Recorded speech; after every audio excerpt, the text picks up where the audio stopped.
All right, what's going on? I hope you're enjoying your Tuesday. I'm looking forward to the show today, Rip City Drive with Chad Doing. Many different ways that you can participate in the program. You can always listen live and podcast the program on our free iHeartRadio app. Just search 620 Rip City Radio or Rip City Drive, and everything you need will be right there in the palm of your hand. Also, you can check out YouTube. Go to youtube.com, pull up our homepage, Rip City Radio 620. And you can watch and listen. We stream all of our local shows right there on YouTube. And, of course, you can pick up any past shows right there. I'm a big YouTube guy. I know most of you are, so that's a good way to do it. If you want to reach out, 503-248-0620 is your telephone number. 503-248-0620. You can jump on board and be a part of the show. Whatever you want to talk about is fine by me. And, of course, you can text me direct on my cell phone at 360-281-5473. A lot of people ask, why do you give out your phone number on the show? Well, I want to keep things simple. There's too many apps, too many DMs, and I've found that if I can just streamline everything into one spot, it makes it easier for me to connect with you, which is what I enjoy. I like to communicate with people.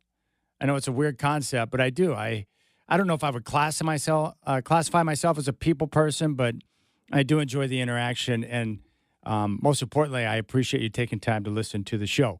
I'll get to the NFL in just a moment. I want to talk about some quarterbacks, including Caleb Williams, who we saw play very well a couple of days ago against the Buffalo Bills. But I want to give an update. I have mentioned this on the show before. I don't know, probably three and a half weeks ago, close to a month now, I got a speeding ticket. I was coming back from a drawing that I was hosting down at Spirit Mountain Casino. And I was coming north on Highway 18, and I was probably about 2 or 3 minutes just north of the casino. I just left right there in that safety corridor, which is 4 lanes of highway. And I was in the left lane. The road was going to turn into 1 lane in the very near future. And I had this truck, like this gun rack guy right behind me who was on my ass, and it was annoying me. And I knew that it was going to turn to 1 lane pretty soon. So I had to speed up to get around the car on my right so I could get over in the lane and get the gun rack guy off my tail. So I gunned it, and my speed accelerated far past the limit that was posted.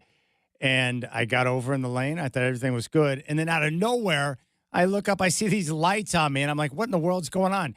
Had no idea there were cops around. I don't see cops in that area very often. So it took me by surprise. So, of course, I pulled over. I'm like, well, I'm done. Now I'm done because I knew I was speeding. And what can you do? Sometimes you're just guilty, and it's like, whatever.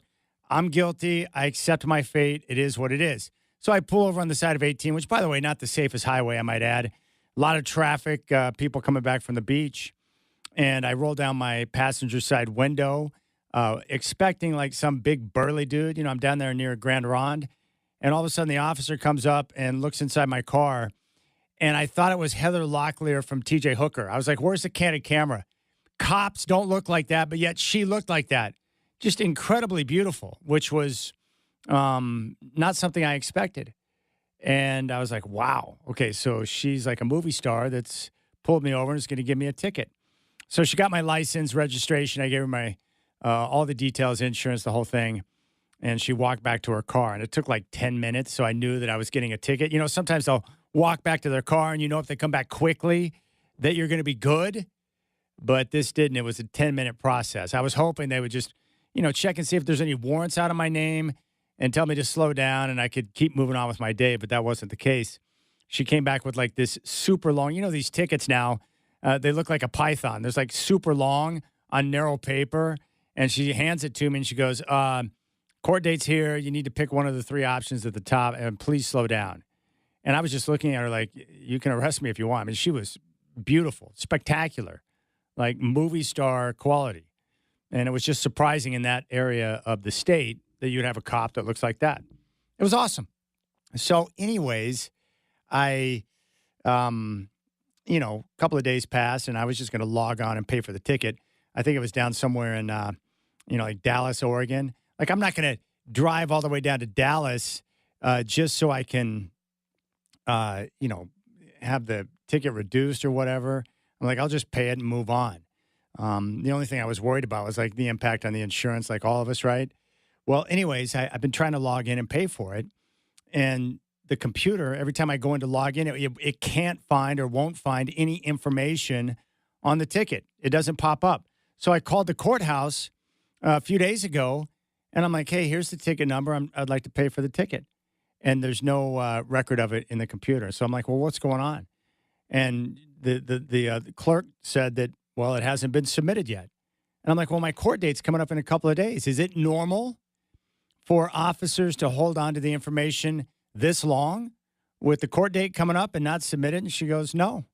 And I said, well, out of curiosity, what happens if that information is not submitted by the officer by my court date? And she goes, well, the ticket goes away. And I'm like, oh, okay, very interesting.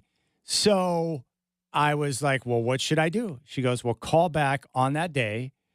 And if it's not in the system, then I'll get you in touch with the proper person inside the courthouse to have it removed. And I was like, oh, that's amazing. I said, well, you know what I'm rooting for? And she just kind of laughed, but that's where I'm at. It's on the 24-hour countdown now to see if I'm going to be able to get off on a technicality from arguably the most beautiful police officer I've ever seen in my life. So that's where I'm at. So I'm pulling for myself. I might be able to pull this one out in the clutch. This is like a late 2-minute drive trying to get the score to go ahead and move on to the Super Bowl. So we'll see what happens. But, I would happily pay it. But, man, if I can get off on a technicality, I'm all for it, man. You know what I'm saying? Like sometimes, how often in life do you feel like you're getting over? You notice that now, like everything is more expensive. This is more expensive. You can't get this. You can't do that. It doesn't seem like there's very many good deals anymore. So it's nice every once in a while where you feel like you're really getting over. So it would be nice to have a win in that column. Like, dude, I got over. I thought I was going to get hit with this. I ended up getting off on a technicality. I think the ticket's like $256. So there you go. I am deserving of punishment. Don't get me wrong. But if they don't want to submit the information and I get off on a technicality, I will count my blessings and move on. That's all. There you go. So that's the latest. That's where I'm at. 24-hour window. Inside of 24 hours, the countdown is on. It has not been submitted. I'm feeling pretty good about my chances. I like my chances. All right, I want to talk some football, and I want to turn my attention to Caleb Williams of the Chicago Bears, who, if you didn't see against Buffalo a couple of nights ago, put on a pretty good show in the preseason. At the Buffalo 36, Dahlman sends it back in the shotgun as a clean pocket throws. Zacchaeus caught 15, 10, 5 to the end zone. Touchdown! Touchdown Bears! 36 yards. And the Bears strike. They lead it 6-0.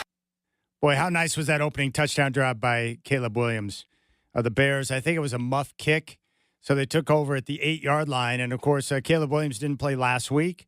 We know all throughout the course of preseason, based on the reporting, that practice has not gone smooth. There's been a lot of penalties, a lot of mental issues. Caleb Williams has not been, running the offense the way that Ben Johnson wants.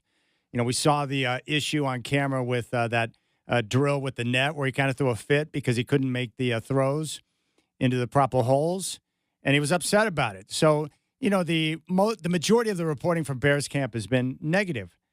And we knew it was going to be a bit of a transition going from Eberflus to a guy like Ben Johnson, who is a very detail-oriented offensive mind. And so I was curious to see how that operation was going to work. But based on the reporting, I didn't know what to expect because there was a lot of criticism that was flying towards Caleb Williams for his lack of processing, for his inability to run plays on time and to get the ball on target, avoiding the big sacks. Just really learning to be a pro quarterback, meaning here's the play, getting back into your position, getting rid of the football. It's the most important thing for the elite ones. And if you look at all the elites, when they really start to take off is when they embrace the offense the way that it's supposed to be run, making good decisions, getting rid of the football on time, putting it on target, avoiding the big sack and the big mistake, turning it over. And so for Caleb Williams to come out in a game where all eyes are on him against the Buffalo Bills and national TV, there was pressure. And you get the muff punt, you take over at the 8-yard line, and he just took them right down the field, just boom, boom, boom, boom, boom. But I think what was most impressive was that Caleb, not that they scored a touchdown, and not that they won the game, because it doesn't matter. Preseason results do not matter whatsoever. But it was the fact that Caleb Williams ran the offense with timing. And he got the football out on time. He put it on target and led the Bears straight down the field. He finished the game 6 of 10 with a touchdown and was ultra productive and looked very competent in that offense and was operating with confidence. 107 yards in those 10 attempts. I just thought it was impressive. And if you're a Bears fan, you should feel great about the entire situation because he ran the offense the way it was supposed to be run. And for Caleb Williams, the big knock on him, of course, holds onto the football too much, likes to improvise too much, and, of course, taking the big sacks, making the big mistake. And, we saw a lot of those struggles in his rookie season. But Ben Johnson has come in and really set up the offense and expectations for Caleb on how to be a quarterback in the NFL, how he wants his offense run, and the expectations for what he wants to see play to play, which is great. And after the game, Caleb was asked about the coaching style of Ben Johnson. Take a listen. As far as Ben Johnson goes, don't let that baby face fool you, because this guy, he comes out swinging. But how is that going to benefit you in the end? His coaching style, he's hard on you, he's hard on the team, that he's trying to extract excellence out of everybody. Yeah, it's important. It's important for being able to accomplish something that we all want to accomplish at the end of the day. So being able to have a coach like that, it's great. He pushes everybody, but he also shows that he cares. And so it's been important for us to have him. And, we're excited to be able to go out there and fight for him and with him. All right, one more thing I want you to hear from Caleb. He talked about the touchdown drive. I wanted to ask you about that touchdown drive. Tell me some of the things you were able to put together to come out with that score. Yeah, I think just getting started and getting started fast is important. It's one of our goals coming to this game, especially with a bunch of the ones playing. Being able to get out there, start fast, and get rolling. I kind of set the tone for the team, the season, and everything. Boy, I tell you what, he's saying all the right things right now. Very happy with the way he looked. I'm a big fan of Caleb because I like the way he operates. I think he's got immense talent, and I want to see him be productive as an NFL quarterback. But there's so many different things that you have to learn and adjust to going from college to the NFL. The players that you're going up against, the defense you're looking at, the athletes are totally different than what you faced on a week-by-week basis in college football. Every position that you're up against is pretty much elite, and those guys are bigger, faster, stronger. Caleb Williams used to be able to rely on his athleticism when he was running around at Oklahoma and USC because a lot of the guys that he was facing on the other end of the other side of the field didn't have the same type of athleticism that he did. But he can't get away with that in the NFL. If you hold on to the football too long, you try to run around, you don't run the plays on time, you're done. You're going to take losses, you're going to have the negative plays, and you're going to put the ball in harm's way. You just can't function long-term like that in the NFL as a quarterback. Now, is it great to have athleticism and a guy that can move and improvise? Of course. That's my type of quarterback. I want someone that can get out of trouble and be able to make a big play happen or a positive play happen when the bullets are flying. When you're in live action and you've got a play call that's not going to work, or there's a breakdown or a miss of protection, you've got to have someone that can move and be able to improvise. I need that. But for the most part, the elites, whether you're talking about Joe Montana, Dan Marino, John Elway, Drew Brees, or Peyton Manning or Tom Brady, you take any of the big-time quarterbacks, even Mahomes or Josh Allen, you still have to be able to step up in the pocket, deliver the football on time and on target to be able to make it work. That's how you win in the NFL, and that's the way it's got to be done. And if you don't do it that way, you're going to have issues. So if I'm a Bears fan, I would be extremely happy right now. I think this is exactly what Caleb Williams needed. He needed someone to come in and really help lay down a foundation. The Bears are moronic for keeping Eberflus in year one of Caleb Williams. And, of course, he ended up getting fired before the season was over. They should have made the move last year, the morons. You've got a rookie quarterback who you took 1 overall in Caleb Williams, and you're going to keep Eberflus as your coach? What are you, a moron? You've got to be smarter than that. But now Ben Johnson is in. He's laying a foundation, and he's providing the structure, which is critical. And so I'm excited to see how things play out for him and for the Bears. All right, if you want to jump on board, you can do so at 503-248-0620. Hey, Tony, in Boring, I know you're a big Bears fan. You should be very happy with what you saw a couple of nights ago. I mean, it's only preseason, but that is great progress for an offense and a quarterback that we've had a lot of negative reporting on. But that's what you want to see. And Ben Johnson's the right guy for him because he's going to teach him how to play it the right way. And now it's up to Caleb to being on time and on target with the offense. And if he does that and he continues to get the coaching from Ben, he's going to be fine. And the Bears upgraded that offensive line, which is going to allow him to be able to step up and put the football where it needs to be. All right, you can jump on board 503-248-0620. You can find me on social at Chad and Rip City. You got the Rip City Drive on your home of the Blazers, 620 Rip City Radio.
All right, let's continue the football discussion here on the Rip City Drive. You can reach out 503-248-0620 and find me on social at Chad and Rip City, or jump on YouTube and watch the live stream. YouTube.com. Pull up our homepage, Rip City Radio 620. I'll get to college football in just a moment with some of my projections across the country. But I want to once again go through the NFL and give you my projected division winners and kind of how I see things shaping up as we've gotten through a couple of weeks of preseason action. And I'm excited about football season like you, and I can't wait for the games to truly begin. We're like a week away from the first college football game, and that first full weekend, which is coming up, August 30th? Freaking awesome. All right, so in the AFC East, I love the Buffalo Bills to win the division. And I think they'll be the only playoff team from that division, but I think Buffalo's got a chance to go 15-2.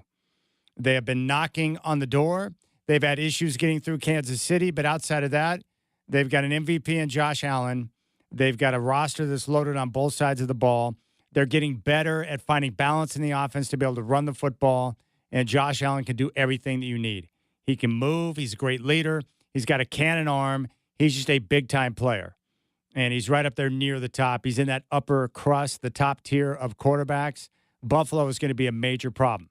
They win the East going away, and there'll be no other teams in that division. I think if I had to choose the standings after Buffalo, I think it's going to go New England, Miami, and the New York Football Jets, where they belong. The Jets in the basement of the AFC East because they are a garbage organization and a clown show. But there you have it. The Bills, only playoff team from the East, and maybe, quite possibly, the top seed in the AFC. In the AFC North, like usual, it's going to be very competitive, and it's a physical division. I like Baltimore to win the division. They win the division. They're the best organization in the NFL, probably. They've got Lamar Jackson, who continues to improve. He's an MVP as well, just like Josh Allen. He can do everything, and he sets the tone for his team because of his work habits, his intensity, the way he operates. There's nothing I don't love about Lamar Jackson, and I'm a big fan of John Harbaugh. That is a great organization with good players, and for the most part, they know who they are. They have an identity. They're going to be physical on defense. They're going to run the football. They've got Derrick Henry. They've got Lamar Jackson, and Jackson continues to develop as a receiver. They will win the division. Second place behind Baltimore and also a playoff team, the Cincinnati Bengals. They've looked great in the preseason thus far. I don't know if they've improved dramatically on defense, but I'm telling you, when you've got Joe Burrow at quarterback, if he is healthy, the Bengals make the playoffs without question. They've got great skill position players. Jamar Chase is wonderful. Joe Burrow is right behind Patrick Mahomes as one of the best quarterbacks in the NFL. He's a great leader. He runs the offense on time and on target. There's nothing he can't do. I'm a big fan. I like the way he operates, but I think the Bengals are going to be a problem because of Joe Burrow and because of their skill position players. Now it's just a matter of getting enough defense to where they don't blow leads in the second half and have the issues that we saw last year. Second place in the division, Cincinnati. After that, I would go Pittsburgh and Cleveland. So you get two teams in from the AFC North. One team in the East, Buffalo. Two from the North, Baltimore and Cincinnati. AFC South, this is probably the easiest division, maybe along with the NFC South to be able to pick, the Houston Texans. They've got question marks on the offensive line, but I'm a big fan of C.J. Stroud. I think he's a good leader, good player. He is, and he's still got room for growth after just 2 years. But DeMeco Ryans, like John Harbaugh, set an identity for his team. They want to be tough. They want to be physical. They want to play defense. And C.J. Stroud is very good at making good decisions. And I think Houston wins the division with ease. And after that, I would go with Jacksonville, followed by Tennessee and Indianapolis in last place, mainly because of their quarterback situation. Indianapolis will be unwatchable this year with Daniel Jones and Anthony Richardson if he's ever able to play, but he's always hurt. What a joke of a team that is. But I like Houston to be able to get in, so that gives you 4 playoff teams thus far: Buffalo, Baltimore, Cincinnati, and Houston. And in the AFC West, just like last year, I think you're going to have 3 playoff teams again. Now, I'm high on the Broncos. I think Denver's much improved. I think their defense is going to be arguably the best in the NFL. They can rush the passer. They've got a great secondary. They're deep at corner. They've improved their linebacker position with Dre Greenlaw, and their secondary is top-notch. Their defense is going to be super legit, and they're deep at pass rusher as well. So, and last year, don't forget, they led the NFL in sacks with like 61, which I believe is a franchise record. They were unbelievable. So the Broncos' defense is legit. Now, the offense, they got one of the best offensive lines in football that returns all 5 starters. Bo Nix coming off a tremendous rookie season, and they've improved their skill position players both at running back and wide receiver and tight end with the addition of Evan Ingram. So Denver is going to be terrific. And the last year they won 10 games. I think Denver wins 11 games this year. But I still give the nod to Kansas City to win the division. Look, I'm not a fool, man. I know Kansas City is aging at certain spots on their team. They've lost talent because they've had to pay some of their stars in Jones and Mahomes. But the reality is, as long as they got Patrick Mahomes, it's really hard for me to pick against them. So I think Kansas City wins the division. I think Denver comes in second. I see Kansas City with like 12 wins, Denver with 11. And the Chargers, I think, come in third place, and they will be a playoff team as well. So there you have it. Raiders will come in last. They don't make the playoffs, but they're going to be vastly improved with the addition of Pete Carroll, setting up the foundation, putting his guys in the right place, better decision-making. You'll see a ship that has direction now, unlike the last several seasons under Mark Davis. Pete Carroll knows what he's doing, but it's going to take him a little bit of time. I mean, it doesn't change overnight. So there you have it. My playoff teams from the AFC. Buffalo wins the East going away. Only team from that division to make the playoffs. 2 teams in from the AFC North. Baltimore, who wins the division. Cincinnati, second place. They're a playoff team. Pittsburgh and Cleveland round out the division. In the AFC South, Houston wins the division. They make the playoffs. I think Jacksonville, Tennessee, and Indianapolis in order, but only 1 playoff team from the South, and 3 teams get in. Kansas City wins the West. Denver second. Chargers third, followed by the Raiders. And those are your 7 playoff teams. In the NFC, I like Philadelphia to win the East. I still think they're pound for pound the best roster in football. I think Washington finishes second, followed by the Dallas Cowboys and the New York Giants, with 2 teams from the East getting in Philly and Washington. From the NFC North, I like Green Bay to win the division. I think Detroit finishes second, followed by Chicago and Minnesota. Even though their roster's talented, I don't know what to expect from J.J. McCarthy. But my guess is they'll finish last in the division.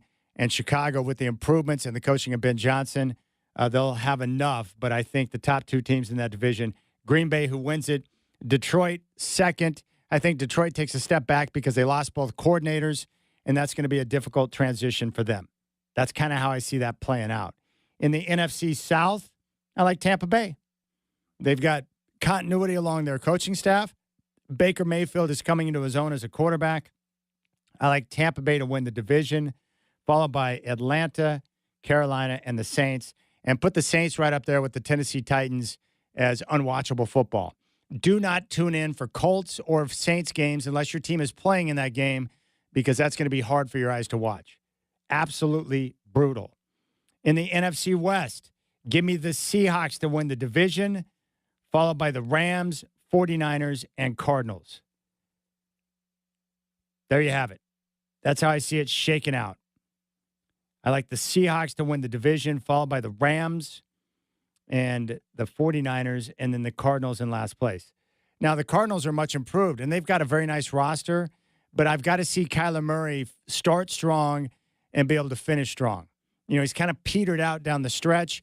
I want to see if he can get it done. I love watching Kyler play. Dynamic playmaker, great athleticism. He's a joy to watch, but I need to see more from him. So my playoff teams in the NFC, I like Philadelphia to win the division, Washington to come in second. Those are your 2 playoff teams from the East, followed by the Cowboys and the Giants. In the NFC North, I like the Packers to win the division, Detroit to come in second, Chicago to come in third, followed by Minnesota with the young quarterback. I like the Buccaneers to win the South and make the playoffs, followed by the Falcons, Panthers, and Saints. And from the NFC West, Give me the Seahawks to win the division and make the playoffs. Only one team from the West gets in. I think the 49ers have too many question marks. And even though I love the Rams, I can't pick them right now because I need to see if Matthew Stafford is healthy. Is he healthy? Is he going to be okay? Is he going to be able to play? These are things we don't know. We don't have the answers to those questions. Because without Stafford, they're in trouble. With Stafford, they're a playoff team. And that's going to be a great battle between the Rams and Seahawks throughout the course of the season if Stafford is healthy. All right, let's talk college football.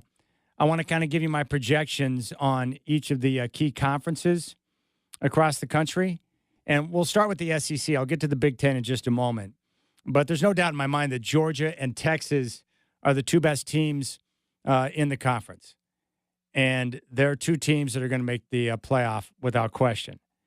But the reason why it's hard to pick between Georgia and Texas is because both are supremely talented, both are very strong in the trenches, and both have great head coaches in Steve Sarkisian and Kirby Smart. But I give the edge to Georgia, and I think Georgia will win the SEC just on the basis of schedule alone. I mean, if you take a look at Texas, their schedule shapes up pretty nicely. Now, they do play the tough out-of-conference game to kick off the year on the 30th against Ohio State in Columbus.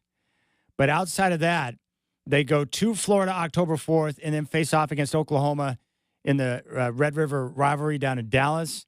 After that, at Kentucky, at Mississippi, they get Vandy, at Georgia, finish up with Arkansas and A&M. So Texas's schedule is tough, but not insurmountable. But here is the key for Georgia this year, and it's the reason why I like the Bulldogs and why I think they're going to win the conference. Georgia, this year, they get all their key games at home. Last year, they had to play at Alabama, at Ole Miss, and at Texas. This year, they get Bama, Ole Miss, and Texas all at home. And I think they've won all their home games for like the last 5 years.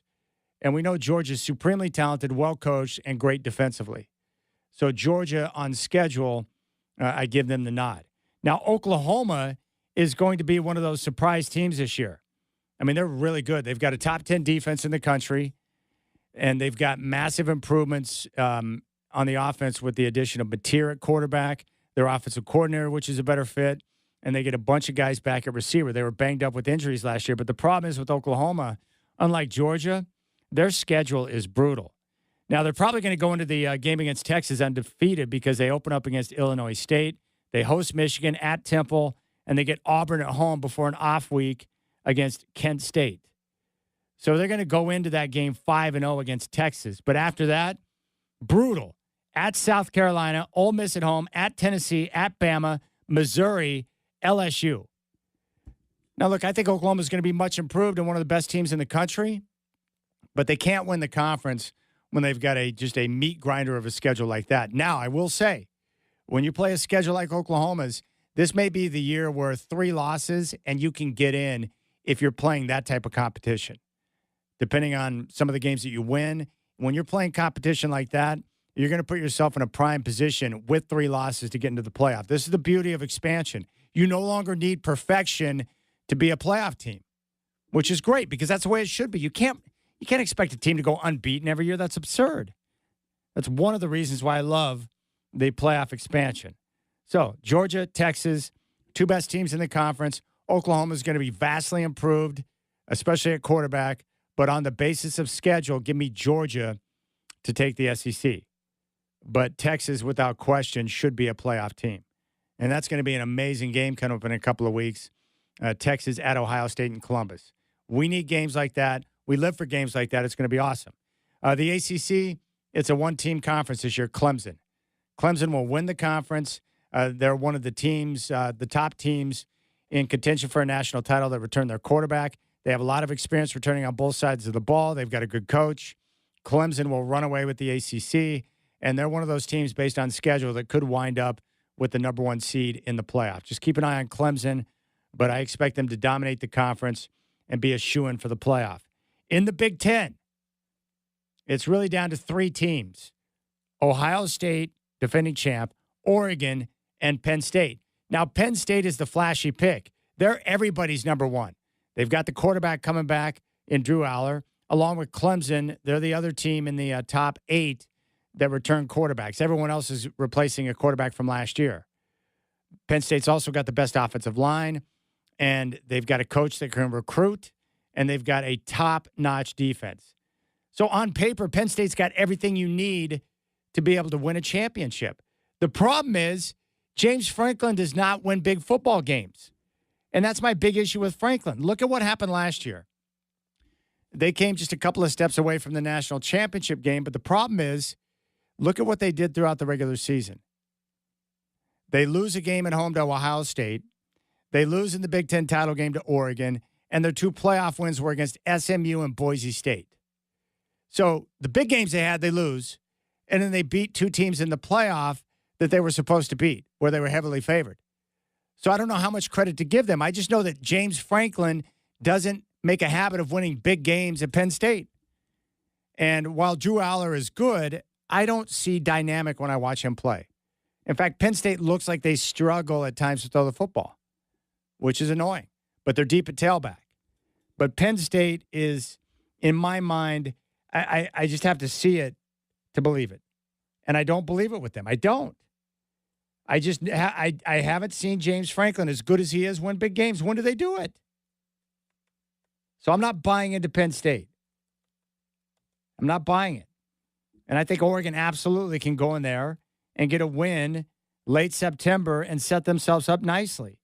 But here's who Penn State's got. Nevada, FIU, Villanova. They're going to be 3-0, then a bye week, and then they host Oregon. Then they go to UCLA. They get Northwestern at home, at Iowa, at Ohio State, Indiana, at Michigan State, Nebraska, at the Rutgers. So once again, they have a schedule that promotes success, and they've got 2 difficult games. Oregon at home, at Ohio State. Chances are they're going to lose both to Oregon and Ohio State and still be in a position to make the playoff. So Penn State will make the playoff, but I'm not buying them because they don't win big games under Coach Franklin. And if he can turn the tide and do it this year, but I'm not buying it. I'm just not buying it. I think Oregon's got a great chance to go in there and get the win, assuming that Dante Moore is everything that we think he can be. So there you have it.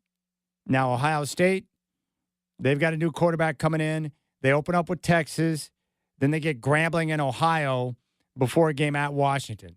Then Minnesota at Illinois, who's going to be very good this year because they're returning almost all of their starters from a team that won 10 games last year. At Wisconsin, Penn State at home, at Purdue, UCLA, Rutgers, at Michigan to finish out the year.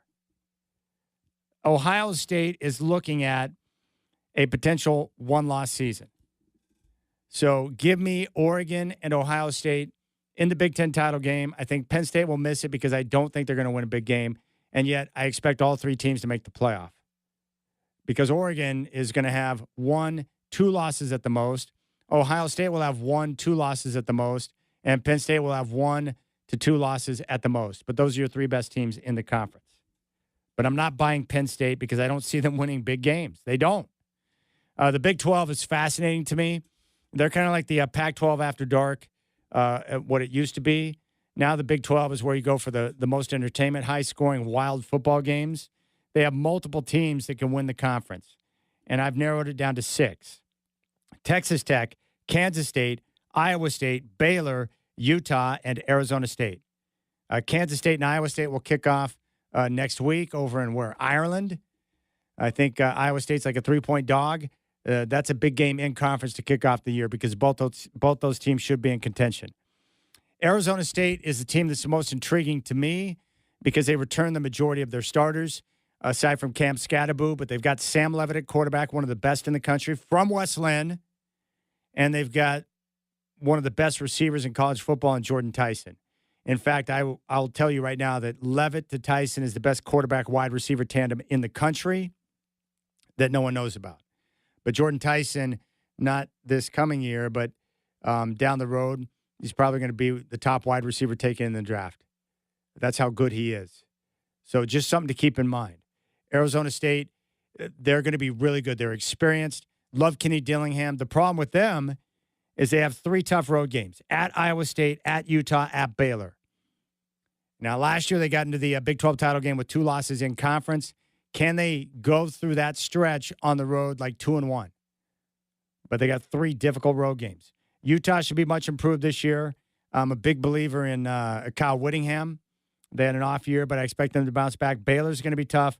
Iowa State, Kansas State, and Texas Tech. The problem with Tech is they don't win games away from home. Tough at home, not good on the road. So right now, if I had to choose, I'm leaning Arizona State and Baylor in the Big 12 title game. But you're going to have multiple teams, just like last year, who are sitting there with like 1 to 2 losses in conference, and it's probably going to come down to tie breaks. But there you have it. That's kind of what I'm looking at right now in college football. And, man, is it going to be fun. Love the setup. I love to talk about the games. And this first week, in fact, we'll do that next. I'll give you an idea of what's coming up in that first full weekend of college football on the 30th. So we get Iowa State, Kansas State this next weekend, and then the first full weekend of college football with some big-time games on the 30th. I mean, I can smell it. Football is right around the corner. All right, we'll come back. We'll take a look at week 1 in college football. I appreciate your time. Hope you're enjoying your Tuesday. You got the Rip City Drive with Chad doing.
All right, let's take a look at week one college football. I mentioned on Saturday, August 23rd, 9 a.m. on ESPN, we kick out the college football season in Dublin, Ireland.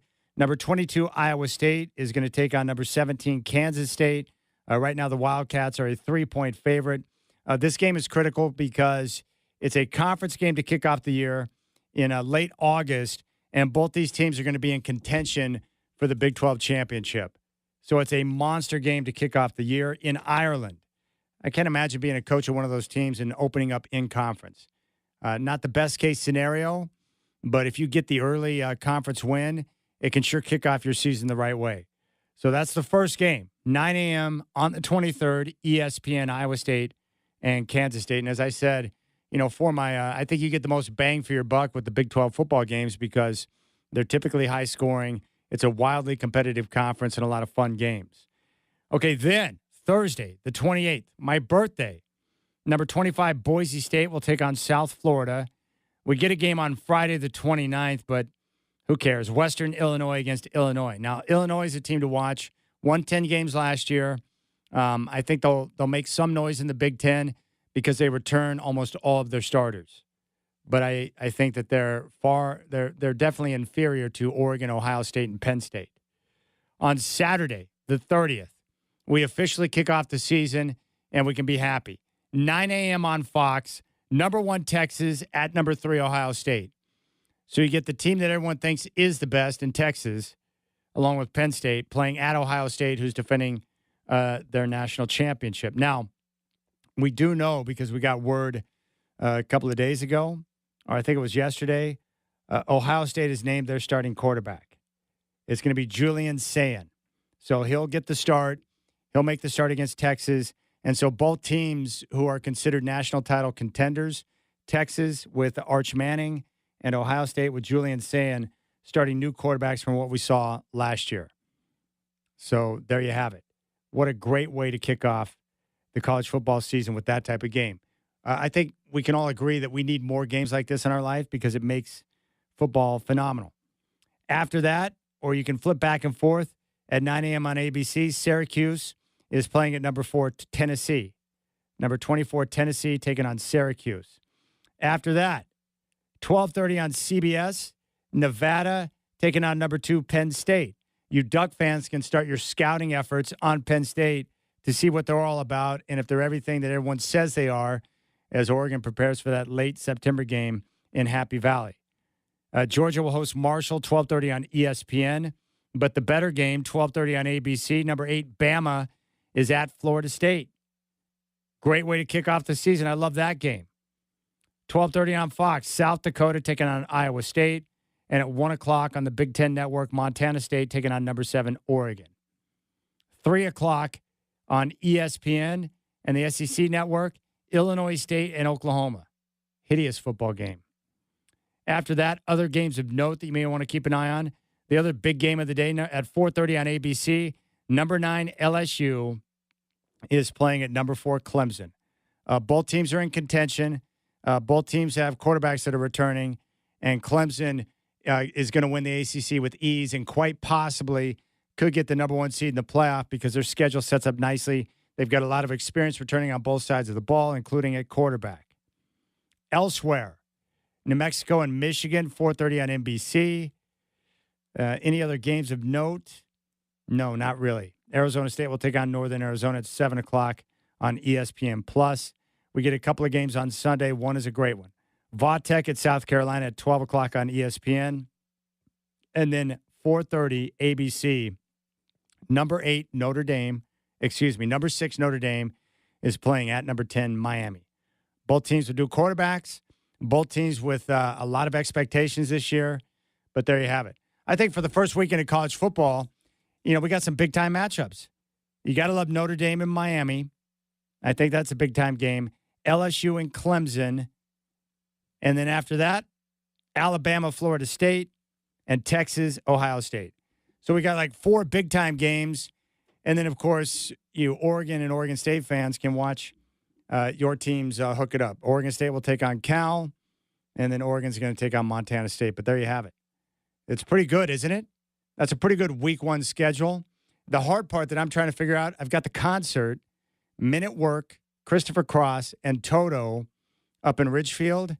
And so I'm going to have to DVR some games because the concert is going to get in the way of some of my college football viewing. But the good thing is Texas, Ohio State will kick off in the morning, so I'll be able to take in that full game and then one of the afternoon games before I head over to the concert. So, I mean, what else could you want? I mean, we are completely dialed in. All right, Rip City Drive. Hope you're enjoying your Tuesday. You can listen and podcast on our free iHeartRadio app. That's a great way to stay connected with the show. You can reach out to me on social at Chad and Rip City. That's where you'll find me on X. You can call me at 503-248-0620. And, of course, text me direct on my phone at 360-281-5473. We got a lot more football to get to. Hope you're enjoying your Tuesday. I appreciate your time. You got the Rip City Drive with Chad doing on your home of the Blazers, 620 Rip City Radio.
All right, I want to play this because I haven't had a chance to get to it yet, and it happened over the weekend. I was like, you got to be kidding me. How can you work for ESPN and not know this? All right, it's painful, but then we're going to learn from an ex-NFL player who came out with an apology, and he handled the situation the right way. But first off, I wanted to play this for you. This was on ESPN. The host is Monica McNutt, and she's got the comedian Drewski on the show on First Take. And he comes on set, and he's just chilling, and he's got a blue Detroit Lions number 20 Barry Sanders jersey on. Barry Sanders, the Barry Sanders, the greatest running back of all time and arguably the greatest college running back of all time. Like when you think running back, Barry Sanders is the standard. He is. And his Heisman season of 1988, I think, is the greatest Heisman season of all time. Definitely for all running backs. Just take a look at the numbers. Barry Sanders is one of one. He is a unique. There's no question about it. So take a listen to this exchange between Monica McNutt on ESPN's First Take with Drewski. It's a classic. All right, so the jersey. Let's get into it because obviously this ties to one Shador Sanders who balled out in his first preseason game. This is Barry Sanders. I'm sorry, I apologize. Barry Sanders. Sanders. But the tie, come on, the tie is the Sanders. Bear with me. Bear with me. But let's get into Shador because appropriate that you're also a fan there, right? I told you, it's pretty bad. Shador Sanders? Hey, Monica, Shador plays for the Cleveland Browns. They wear brown and orange.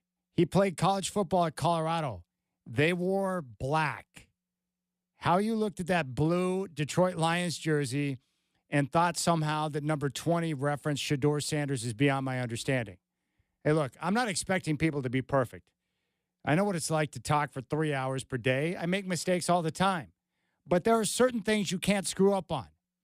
For instance, if you work at ESPN and you have a guy on set on First Take and he's wearing a Barry Sanders jersey, you cannot mistake it for Shador Sanders, who has not played a down in the NFL and plays for the Cleveland Browns. Like, that is a big-time error because we're not talking about just an athlete. We're talking about Barry frickin' Sanders, the greatest running back of all time. Like, you have to know that. I'm not saying be perfect, but you got to know that. It would be no different than me being in Portland and going to air and having no clue who Bill Walton is. Bill Walton? Oh, Bill Walton, the guy that powered the Blazers to their only championship. It's the same thing because that's how big Barry Sanders is. If you're going to work in Portland, you might want to be familiar with Bill Walton, Clyde Drexler, and Damian Lillard. Like, that's the baseline. If you're going to work in San Francisco, you might want to be familiar with Joe Montana, Jerry Rice, Steve Young, Steph Curry, and Barry Bonds, just to name a few. You know what I'm saying? Like, there's certain knowledge you have, that you have to possess. And I'm not afraid at this stage of my life to say, I don't know. But you got to know that. It's Barry Sanders, all right? Number 33 for the Celtics. What's that in reference to? Oh, Larry Bird. Oh, that guy. Are you kidding me? I mean, you can't do it. It'd be like someone wearing a letter O on a Trailblazer uniform and you think it references Olden Polynese. I mean, you can't do that, all right? So really bad look for Monica McNutt. And you can imagine, like at the very end when she tried to shift and change subjects, can you imagine, like when she realized what she had just done, if she recognized it, how bad that was? Listen how uncomfortable it was for just 1 second. All right, so the jersey. Let's get into it because obviously this ties to one Shador Sanders who balled out in his first preseason game. This is Barry Sanders. I'm sorry, I apologize. Barry Sanders. But the tie, come on, the tie is the Sanders. Bear with me. Bear with me. But let's get into Shador because appropriate that you're also a fan there, right? Oh, my gosh. You got to be kidding me. Okay, Monica. Might want to go home and do a little study on some of the key athletes over the course of time. But Barry Sanders, I mean, in terms of running backs, like, he's at the top of the list. I mean, that is one of the greatest NFL players of all time. Love watching Barry play. And that Heisman season in 88 is just off the chain. So not a good look for Monica McNutt. That's incredibly painful. and you probably need to know who Barry Sanders is and understand that Shador does not play for the Lions, and he doesn't wear blue, okay? He played for Colorado, black, and he plays for the Browns, orange and white. Barry Sanders. Oh, my goodness. All right. In related news, Ryan Harris, who is a former Notre Dame offensive lineman, played in the NFL for several seasons, won a Super Bowl in Denver with the Broncos. He's on their preseason broadcast team working for 9 News in Denver, and Steve Levy is the play-by-play voice. And I watched the game this weekend against Arizona, and I like Steve Levy. I think he does a fine job. And Ryan Harris is great. He's young. He's got a lot of energy. He provides good insight, and you can tell that, he cares. And obviously, as you would expect, someone from Notre Dame, very well spoken. But he's a guy that's been in the trenches, so when he's speaking to certain aspects of the game, he understands what he's talking about. But I saw this tweet pop up yesterday. Take a look at it. Ryan Harris tweeted out, "Lesson learned, more diligence." And he went on to say, "In the broadcast of the Broncos-Cardinals game, I brought a tweet to the broadcast team that made the air that turned out to be fake. The post had graphics that quoted a remark that was attributed to Micah Parsons of the Dallas Cowboys.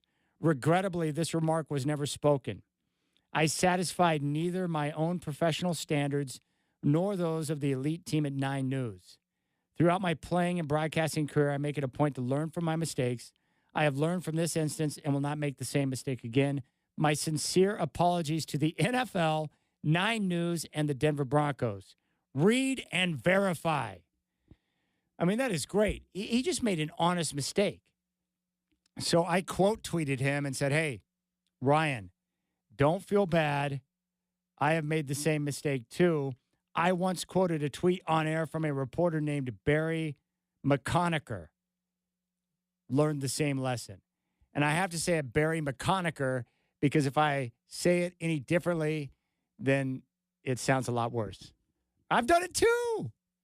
You look at a tweet and all of a sudden you're like, oh! I just can't imagine that coming across an NFL broadcast. Thankfully, it was just on the preseason and not a national televised network game. But it happens, man. You got to be careful. And the problem is when you're doing talk radio, news is breaking, all these different things are going down. And so you're trying to pay attention and stay on top of things, and sometimes you get snake bitten. Travis thought that was funny, though, with the Barry McConaughey. He thought that was a classic. He was, I love it when I do something dumb by mistake, and then Travis starts laughing and laughing hysterically. He thinks it's great. But there you have it, man. Ryan Harris is a stand-up guy. Maybe Monica McNutt should do the same thing. I would put out a Twitter apology for mistaking Barry Sanders for Shador Sanders. You probably need to know the number 20 for the Lions if you work at ESPN, just saying. She could put out some tweet that says, I satisfied neither my own professional standards nor those of the elite team at ESPN. Throughout my broadcasting career, I've made it a point to learn from my mistakes. I have learned from this instance and will not make the same mistake again. My sincere apologies to the NFL, Barry Sanders, and everyone I work with at ESPN or something like that. Oh, my goodness. I can't believe she said that. Dude, that's frickin' Barry Sanders, not Shador. Come on, Monica. Step your game up. All right, so the jersey. Let's get into it because obviously this ties to one Shador Sanders who balled out in his first preseason game. This is I'm sorry, I apologize. Barry Sanders. But the tie, come on, the tie is the Sanders. Bear with me. But let's get into Shador because it's appropriate that you're also a fan there, right? One thing I've learned, sports fans are smart. And it's really changed because people have access to so much information in today's world through the internet and through all these different television networks where you can watch games, consume information. We have access to so much. I didn't have access to all the stuff when I was younger that I do now. I wish I did. Dude, I'd be a total loser. It's amazing what we have access to now through apps, through the internet, with all the different stations that show sports. Like it is a great time to be a sports fan. But you can't insult the intelligence of sports fans out there, And if you try to fake it, you try to pretend it, or if you make a big mistake like that, I know how my sports mind works. It's like, wait, you don't know who Barry Sanders is? You're on ESPN? Like, well, what's going on here? Like, you can't make that error. Don't pretend like you know. You either know or you don't. But don't try to make it up as you go along. It's a critical lesson to learn. And for you youngsters out there, you got to know what you're getting yourself into. Know your material. You got to be on top of these things, and you got to know a little bit about everything. But some of the basic knowledge, Barry Sanders is critical. Just like basketball. You might need to know who Michael Jordan is, or Kobe, or Shaq, or Kareem, or take your pick. There's some big names out there. All right, we'll keep things rolling. I want to revisit a conversation to help out some who still have concern about one very big young man. We'll do that next. You got the Rip City Drive. Chad doing on your home of the Blazers, 620 Rip City Radio.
All right, I want to do something here. I've had a bunch of people approach me on the golf course and out in public lately, talking to me about the Trailblazers, and I've noticed some concern or people expressing concern about the pick of young Hansen, even though he went out and performed extremely well at Summer League, and aside from Cooper Flagg, was by far the most popular attraction in Vegas because of his energy, his size, and that really next-level passing where he was able to utilize his vision, and he's just got that anticipatory passing. I think there are certain elements to his game as a rookie that you can't necessarily coach or teach. He's just got the innate ability, which is really awesome. So I'm excited about that. But what I wanted to do, for those of you that missed the conversation, I thought it might be good to let you hear from Mike Schmitz, who is the assistant general manager working side by side with Cronin. Super sharp guy, one of the up-and-coming stars in sports, sports executives. Like, this guy is really good, and I think it's the best hire that Cronin has made during his tenure with the Trailblazers. Someone that knows the game, scouts really well, and is a grinder. Someone that's going to put in the time, is excited at the opportunity to be able to help a team, to execute trades, to find talent, and to develop them. And it's awesome. Mike Schmitz is one of the best in the biz. But he had a chance to share with me the whole process on how they discovered young Hansen. And this is where you have to lean on their experience and trust that they know exactly what they're doing. And I believe they do. I mean, they're the ones that put in the time and the constant hours of breaking down film, traveling to go look at a player in person. And, you know, I like the process. I like the work. And I don't scout or spend time looking at players like they do. But I know that based on the talent they've accrued, the young talent, that the process looks pretty darn good. But Mike Schmitz is great, and we're excited about young Hansen. But here is Mike Schmitz, assistant general manager for the Trailblazers, breaking down the process for how they discovered young Hansen. Assistant GM Mike Schmitz to the Rip City Drive. Mike, good afternoon. Thanks for the time. Yeah, thanks so much for having me. Oh, it's great. You know, before we focus on Hansen, I just wanted to give my listeners some details on your path to the Trailblazers because I think it's fascinating. From my understanding, Mike, you had a basketball in hand since about age 3. How did the game become a passion for you? I think that's probably a longer-winded answer than you have time for, but just been around it since I was a kid and played, and then followed my passion to the G League as a video coordinator and did some things on the coaching side, and then really took that to scouting and more front office work on the media side with ESPN and Yahoo and Draft Express, and then eventually found my way here. So it's been a fun journey, and really, really happy to be here in Portland. How did you develop that skill for scouting, and then the ability to package that knowledge into scouting videos that you used to make? Yeah, I think it's just a lot of reps, a lot of watching games and breaking down film and really learning from people who are much smarter than myself, being able to, travel to different gyms all over the world, whether it be Europe or Africa or Asia. And when I was younger in the business, being able to pick the brains of, longstanding GMs and executives and, sit in on different war rooms and just get a sense for, how a lot of the brightest minds saw the game. And, that really allowed me to, then eventually put that to good use and all the things that I learned. And so I'm very blessed to, have spent a lot of time around a lot of really smart people. And, now with the Blazers, obviously having so many brilliant minds in our war room and our organization, it's been a lot of fun. You mentioned the travel, North America, Europe, Africa, Australia. You've been everywhere around the globe now. What are some of the similarities and differences you've noticed in terms of basketball development around the world? Oh, yeah, it's a great question. I think each country, each continent, has kind of different stylistic, differences and similarities in terms of, just kind of the on-court product. You even see, differences in terms of players' demeanors based on, where they're from. The international game, obviously, for so long in Europe has been, very skill-based game.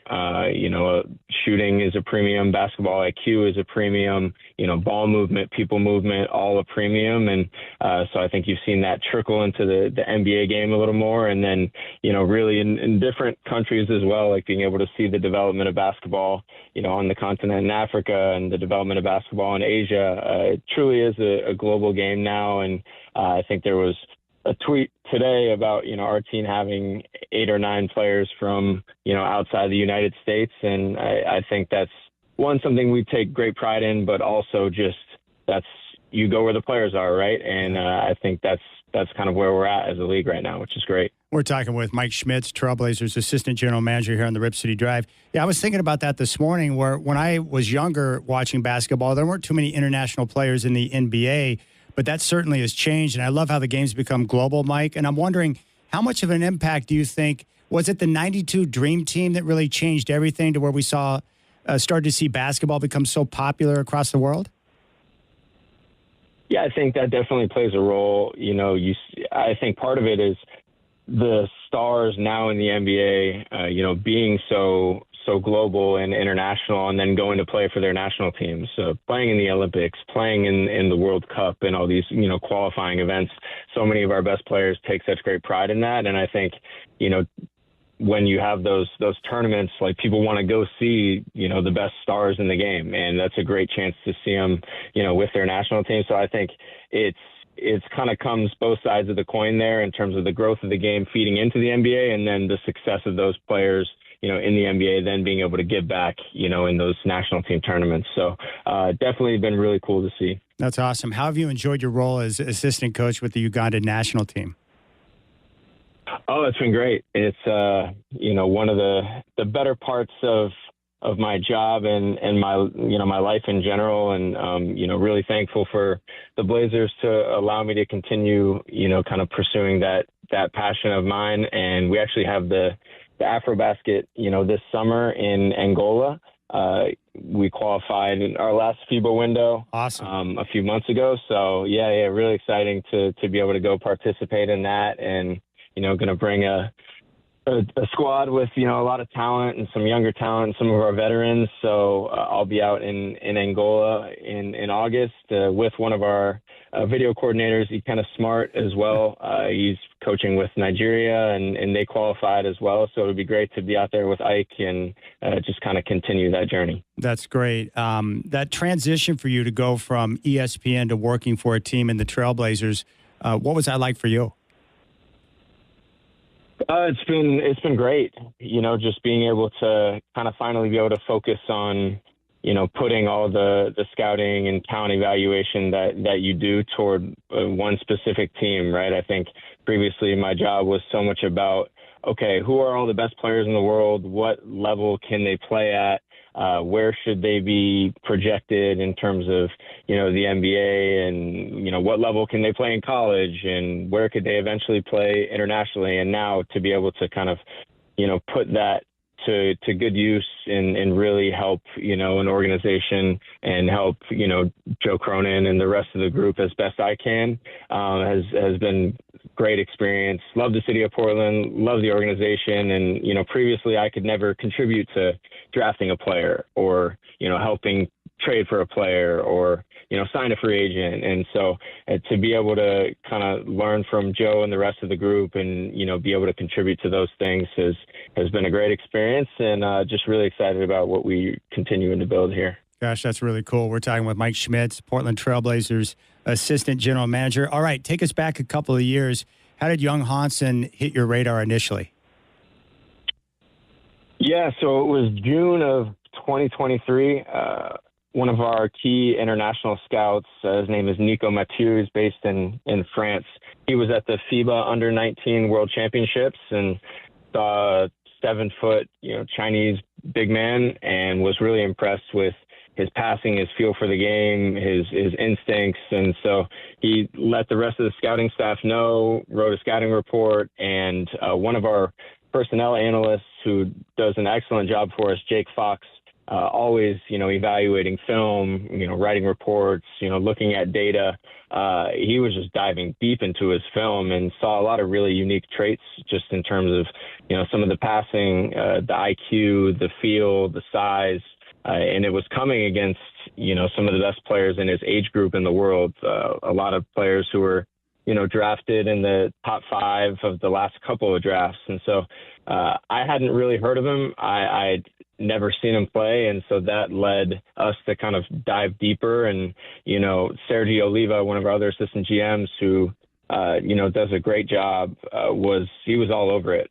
He was, really active and aggressive in terms of making sure that, we got over to China. I helped him kind of put a plan together along with the help of Hu Jeter, one of our player development coaches and assistant general managers for the Rip City Remix. He actually played in China for 8 years and, played for a team in the province that Hansen is from, the Shandong province. And, Duop Reith was actually his teammate in 2022. So it was like all these different pieces and factors coming together. And then, Sergi being, very proactive about us getting over to China and evaluating him. And we liked what we saw. We, considered what would something in the 2024 draft look like if he were to enter. He opted not to. We continued following him really closely.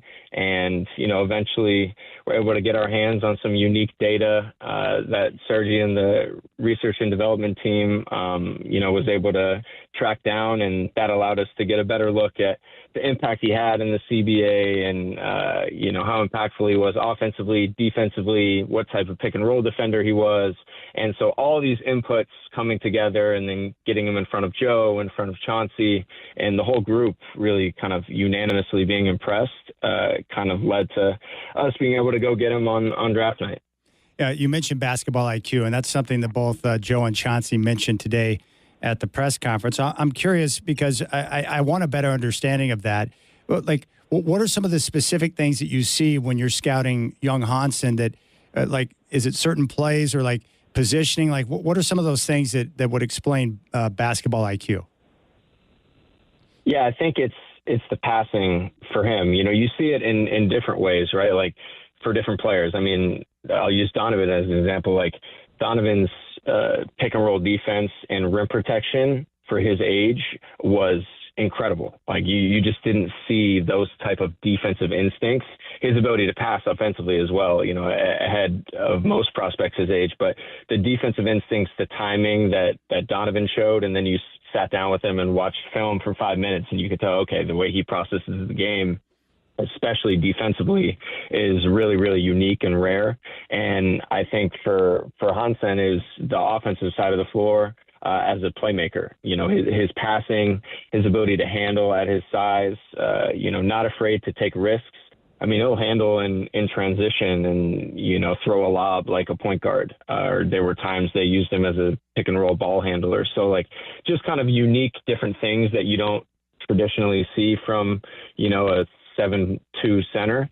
And that's really what stood out was, the passing, some of the defensive IQ stuff as well, but definitely offensively and his ability to make his teammates better. You mentioned that he did not declare for the draft last year and decided to stay in China. So over that year, as you continue to scout, like what were some of the improvements that were maybe surprising or pleasing to you as you continue to watch him throughout last year? I would say his body is the biggest progress he's made. When Sergio and I went over there, we spent about 8 days. We saw multiple games, and he was still carrying some extra baby fat, and wasn't nearly as nimble as he is now. When he got to the NBA Combine this year, I think he was 7% body fat, just under 8% body fat. Our health and performance team, when we brought him in, was really, really impressed with just kind of his movement patterns and, his ability to kind of change speeds and change direction. And for a player his size, just was very unique. And so I think he's done a tremendous job, with his frame, with his body, with his agility, and then just continuing to get even better at the things, he was already great at as a young prospect. So definitely saw some impressive development, and then also just being able to see it along with the rest of the league at the combine, being able to see it in our building in a workout. You evaluate him at the FIBA youth level against players his age, or in the CBA, the Chinese Basketball League, against players who've played in the NBA or were college stars. But to see him against fellow draft prospects at a similar stage of development always gives you a little more confidence in your evaluation. And I think just overall, really proud of the process that our whole group put forth in terms of, the evaluation of Hansen. Hey, Mike, how difficult is it to look at a tantalizing prospect like young Hansen and then being able to know how his game, especially when they play overseas, will translate to the NBA game? Yeah, you don't fully ever know, right? I think if we all knew 100%, then, we would all be GMs in the NBA, right? And, yes. and executives of the year. And they always say you want to take all these inputs, and scouting is inexact. It's an inexact science. That's the phrase that you hear. But I think you just want to be really solid in your process with all prospects. This one is maybe a little more unique just because it's not quite as easy to access, playing over in China. But I think that's the key to feeling firm about your evaluation is, being able to see them for multiple years in different settings. And I think that's an approach that's, helped with previous prospects in the past, like being able to see, Denny play at the, under 16 European championships, the under 18 European championships, the under 20 European championships, and then going to watch him with Maccabi Tel Aviv, and then going to watch him in the EuroLeague and the Israeli League, like getting all these different inputs and seeing them in different evaluation settings at different points of their life, I think allows you to build confidence in the scouting that you're doing. And then you add in, the analytics piece. Like I said, like our research and development team did an incredible job, gathering all of that data and really being able to evaluate and quantify his impact. And so once you put all those things together, sit down, spend time with him, meet him, do your intel calls, talk to his teammates, his coaches. You just want to put all those things together. And the more inputs that you have, I think the more confident you can feel about your evaluation. Boy, I really appreciate that answer and the insight. Chauncey Billups said something today that I think you're probably, more than qualified to speak to. It was brought up, the concern about the language barrier.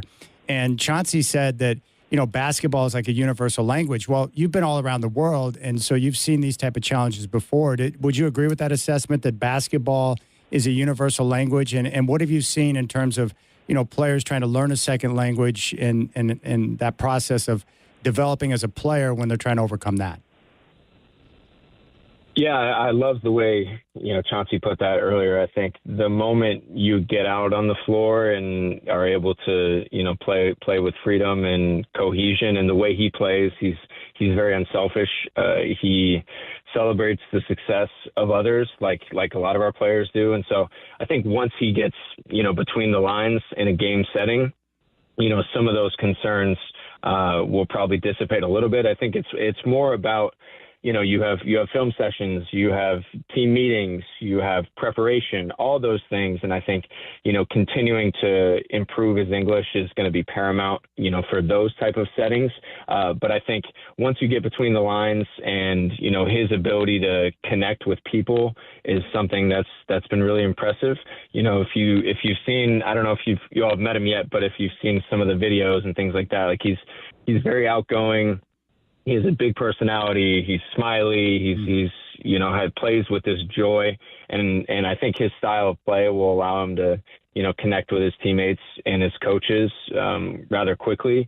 But I think from a preparation standpoint, from a feedback standpoint, so much of the NBA is you have a walkthrough and, you're going through scouting reports and how are we going to guard pick and roll and how are we going to guard this guy? And then the next day it's, all right, here's a sit down with your coach. We're going through film on, what you did well, what you need to improve. And so I think it's really for all those moments where, there's going to be a little bit of a learning area, but, I wouldn't put any limits on his ability to improve rapidly, just because that's something he's done, on the court every time we've seen him. So I do definitely agree with Chauncey about just the fact that once he's on the floor and it's this global game where the ball is moving and there's so many nonverbal communicating keys and all these things, like I think he'll be fine at that point, especially with the style that he plays. Yeah, it's great. Once he said that and hearing you explain it, it makes perfect sense to me. I've just got a couple more questions for you.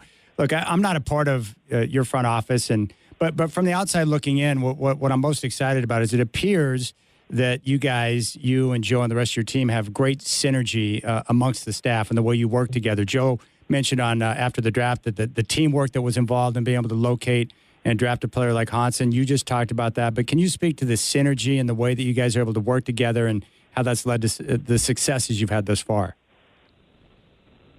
Yeah, it's been incredible. Just the cohesion of the group, front office wise, for sure. I mean, Joe, Sergio, who I mentioned, Andre Patterson, who's done an incredible job in so many different areas of the front office, from basketball to health and performance. Asia Jones, Sharice Sam, Jake Fox, Danny Connors. Like there's all these different contributors, Sean Kiley, Zach Williams. Like, we have an incredible group that I think is really connected and brings, various different skill sets to the table. And I think anytime you have that many smart people able to sit down in a room, Alexander Powell, our director of basketball innovation, BJ Domingo, our director of player personnel, there's so many bright minds that, can add value in different ways and have different perspective on things. And that's what's really exciting for us, is just to have so many people from different backgrounds that can contribute to, building this thing out. And then, working closely with Coach Billups and his staff, and having cohesion there too has been a joy, I think, for all of us. And I definitely think there should be a ton of optimism just about the team, moving forward, and the steps that we've taken and made. And, obviously draft night with Hansen is another exciting development as well. So. All right. The Trailblazers assistant general manager, Mike Schmitz, here on the Rip City Drive. Hey, Mike, I got nothing but respect for you and the work that you guys do as a team. Thank you for your time. And that was fascinating to go through the entire process, all the work that you guys put in over the last couple of years, and it came to fruition today when he was announced as the newest Trailblazer. Congrats on the work. Thanks so much. Really appreciate it. There you go. Mike Schmitz, assistant general manager of the Trailblazers. Boy, how smart is Mike Schmitz? So I hope for those of you who are still a little uncertain about the plan, it's been a very busy offseason, one frankly busier than I can remember in quite some time. We get the trade of Anthony Simons to Boston in exchange for Drew Holiday, and then people trying to make sense of that move with a veteran player joining the young core. After that, we get the return of Damian Lillard, which was a shocker. And, of course, the draft pick of young Hansen, who the majority of basketball fans hadn't even heard of. But when you hear Schmitz talk about the process and the amount of work and time and effort that they put into selecting a player, it sure puts me at ease. It's like, hey, I think I'll save my armchair quarterbacking for something else and allow the real scouts and the real people putting in their time who have a track record of success. I think I'll just trust that. But we don't. Like, we can talk to an expert. Sometimes my doctor's talking to me. I'm like, whatever, man. Like, you know what you're talking about. Well, he is a doctor, you moron. You ever done that? You ever caught yourself? Like, I self-correct sometimes where I'm like, wait, what am I doing? This person probably knows a little bit about this. I should probably just close my pie hole. I'm such a moron. But there you have it. I like the process. I really like the team that Joe Cronin has put together, the synergy, the way they work. I'm excited about the season. And I can't wait to see the young guys to know what the in-house development, the work in the offseason during the summer, and what that's going to mean for the young guys, Scoot, Shaden, Klingon, Denny, and Tamani. All right, we'll keep things rolling. Rip City Drive, Chad Doing with you. Hope you're enjoying your Tuesday afternoon as summertime, unfortunately, winding down, but college football and the NFL almost here. You got to love it.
You know, one of my favorite college coaches of all time was Steve Spurrier, the old ball coach, mostly because he was a trash talker. He was a little bit crazy, but also ran a wildly exciting offense to watch during his time at Florida. And then what was that he ran at South Carolina, the cock and shoot? So, you know, Steve Spurrier was a great offensive mind. Didn't do so well in the NFL with Washington, but he's a great all-time college football coach. I'm a big fan of Steve Spurrier, and he's kind of a funny guy. But he just recently was quoted in a piece on On3 where he kind of took a shot at former Georgia quarterback Stetson Bennett, who had a big win for the Rams in preseason over the weekend. And I'm kind of with Spurrier. I was never a big fan of Stetson Bennett. One, because I don't like the name Stetson. It reminds me of that cologne my grandpa used to wear.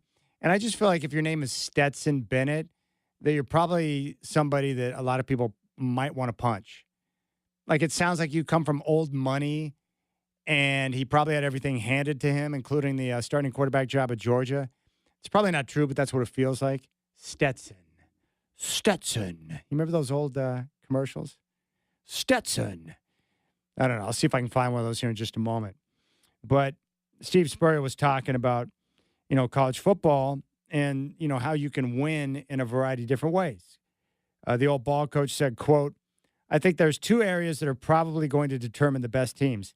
Obviously, coaching is important, and then special players. It could be the quarterback, but it could be other guys. Georgia won 2 national championships with Stetson Bennett, so the quarterback, he needs to be a good player, but doesn't have to be one of those guys that throws for 300 yards every game." So there's Steve Spurrier. So I'll ask you, what do you think about Stetson Bennett? Was he a big-time college quarterback who won a couple of championships at Georgia, or was he the benefactor of having great talent around him? He finished his career with 8,400 yards passing, 66 touchdowns, 21 interceptions. He ran it for 530 yards and 14 rushing touchdowns. And those are pretty good numbers. But I don't think Stetson Bennett was special. And I do think he was the benefactor of having immense talent around him. But I felt the same way about J.J. McCarthy a couple of years ago when Michigan won the championship. Jim Harbaugh had put together such an amazing roster of talent that J.J. McCarthy wasn't asked to do much of anything. He didn't have to throw the football downfield. He didn't have to scramble around for his life. He had great protection with a tremendous offensive line. They ran the football. They had great balance, and their defense was sensational. All McCarthy had to do was run the offense, get them in the right play, and not make the big mistake. And if he did that with the occasional third down throw for the conversion, they're going to win. And I'm not trying to take anything away from J.J. McCarthy. I'm just saying that his pathway to a championship was easier than some of the guys we've seen because of the immense talent around him. And I've seen guys throughout the time in college football win championships because of the guys they had around him. You know, Steve Walsh won a championship with Jimmy Johnson in Miami. Steve Walsh was a very good college quarterback, but not dynamic. That Miami team was loaded with big-time players like Michael Irvin. Tremendous defense, great coaching.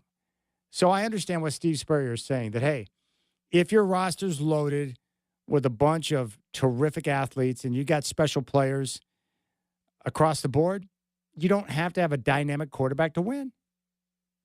Right? I think that's pretty obvious. I don't think Ohio State's quarterback was dynamic, and they just won the national championship. But look at the talent around him. I think there's a lot of teams like that. And Georgia's a very good example of that, where they're so good defensively, and Kirby Smart's such a good coach that they can out-scheme you, and physically they're going to dominate the line of scrimmage. So it's pretty simple for the quarterback. Just don't make the big mistake. Don't screw it up. So I don't think that's a very controversial statement from Steve Spurrier. But the name Stetson, yuck. Stetson, cologne for men. When your man likes his fragrance with style, Stetson fits. When he likes it easy to wear, Stetson fits. When he likes his fragrance comfortable, and it's a feeling you share, Stetson fits. Stetson cologne for men. I told you, super cheesy. It's like some dude with like one of those cowboy jackets on and a hat with some semi-hot chick that's like rubbing his face. I don't know. It's really weird. But every time I think of Stetson Bennett, I think of those cheesy cologne commercials. You know, we all have that relative, right? Maybe it's your grandpa, you got an uncle, but they wore like, I don't know, a lot of the cologne back then sucked. You know, my grandpa had like Vitalis hair oil, and then like my grandpa wore like Brute, and then my other grandpa wore Stetson. It's like that's the best you could come up with. I mean, seriously, like I know that you're probably not trying to break the bank on your cologne, but if you're gonna wear something, Stetson, Brute. Oh my gosh, it's like just the thought of the smell. I don't need that in my life. But yeah, I mean, but you give me yours. Like, give me an example of a team that won a national championship in college football where the quarterback didn't have to do everything, where he was just a game manager, where he just did what the coach asked him to do. They didn't lose because of him, but they didn't necessarily win because of him. You know what I'm saying? Like the game manager. I see Stetson Bennett as kind of a game manager, so I don't think it's a knock by Steve Spurrier. You know, there's nothing wrong with that. Then there are teams that win because of their quarterback, you know, similar to the top-tier quarterbacks in the NFL. Like the Ducks won because Marcus Mariota was awesome. Like that was a dynamic football player who, you know, made plays and was exceptional. Like that's the top. Like that's the cream of the crop right there. But then there are quarterbacks who, you know, more game manager type. Bo Nix, the Ducks won because Nix was electric. Dylan Gabriel, electric. But, you know, with Georgia, they're so good in other phases. It's like, okay, so we don't have a top-notch quarterback. We don't have the best quarterback in the country. So what? We're going to load up on the line of scrimmage. We're going to be so physical. We're just going to dominate fools. And that's the way they approached it. And if you have a quarterback who, even if he's not dynamic, but can make good decisions and put people in a position to succeed, then so be it. There's many different ways to win. So let me know if you could think of an example of a team that won a national championship with a quarterback like Stetson Bennett, more the game manager type. All right, we'll keep things rolling. Rip City Drive. Hope you're enjoying your Tuesday. You've got Chad doing on your home of the Blazers, 620 Rip City Radio.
All right, I saw where the Cleveland Browns have named their starting quarterback. It's going to be Joe Flacco week 1.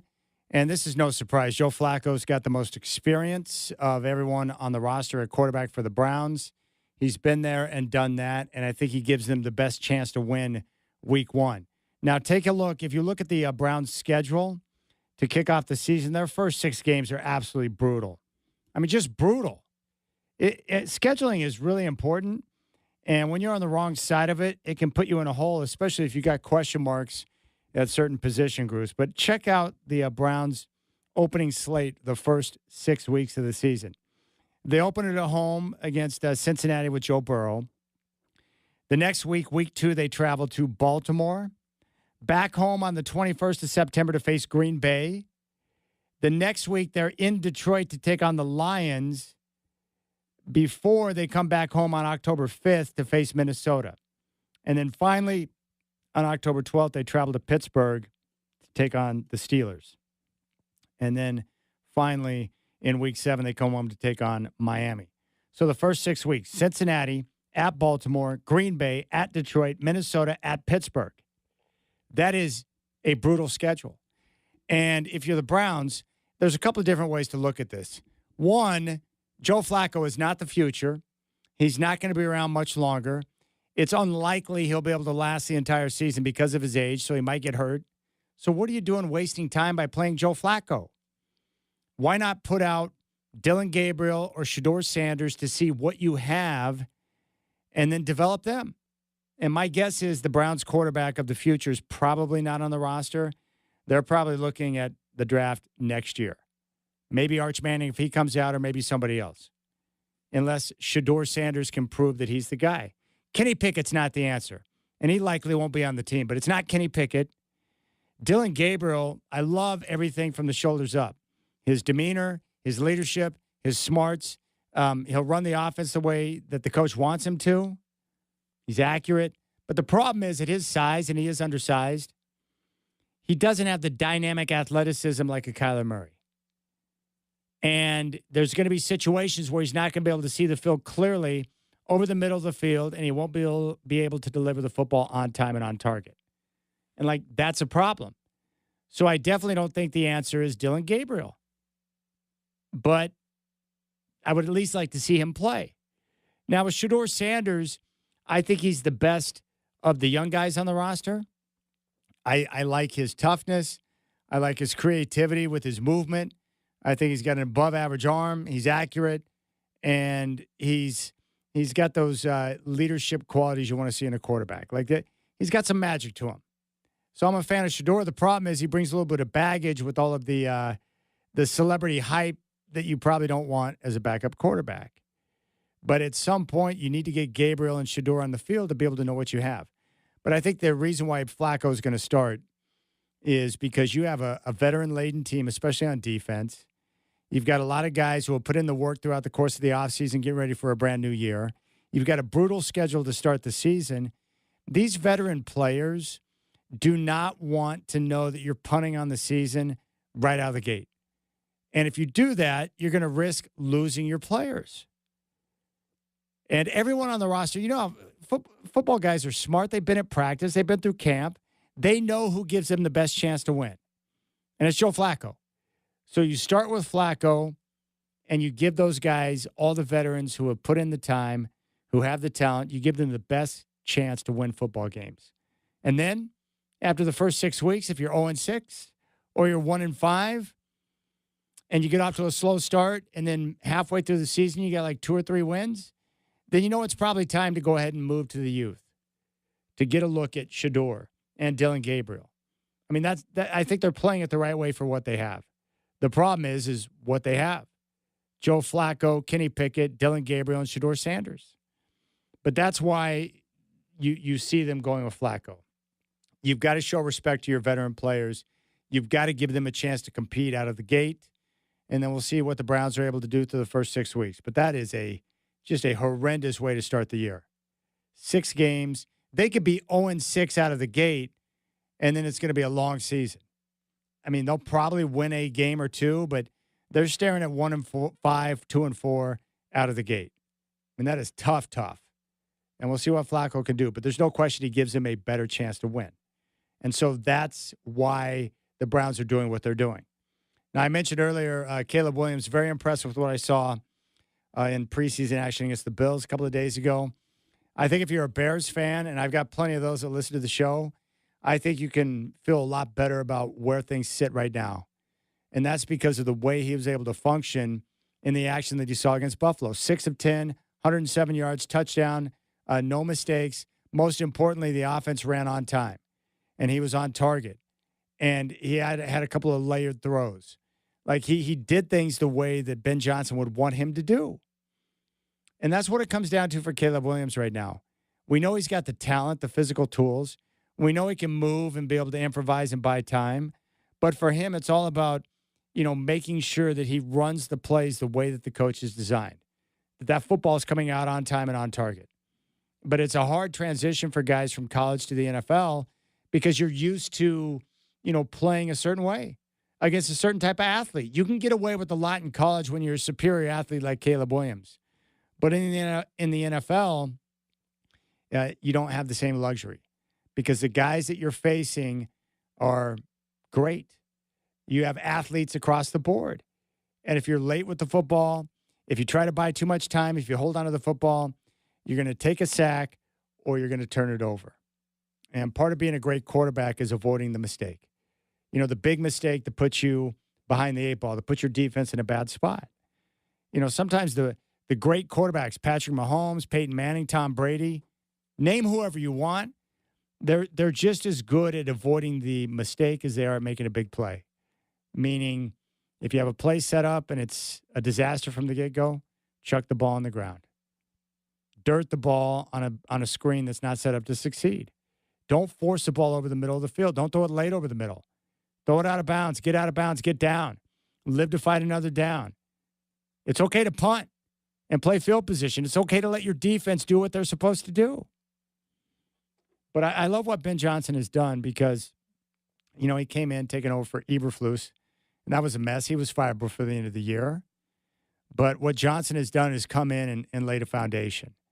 And I think what he's doing is putting his guy, Caleb Williams, through a crash course through camp where he's dumping a lot on him, high expectations, really, trying to stretch him out to see what he can do. And making him, do a lot of different things, putting him in a lot of different situations with a variety of different plays. I think part of that's to get a feel for what he does best and what he's comfortable with. I think that's important. But this is what he needed, the tough love, where Ben Johnson is expecting certain things, looking for him to deliver a certain way with performance and making sure that he does things the right way. He was able to improvise and do a lot of things his way in college, and he didn't really get the discipline type approach in year number one, but now he's got it under Ben Johnson. And I just thought it was great that with all the negative stuff that we heard through the first part of camp, that we're seeing progress in that game against Buffalo. And that's a good thing. That's what you want to see. Those are the type of positives that you want.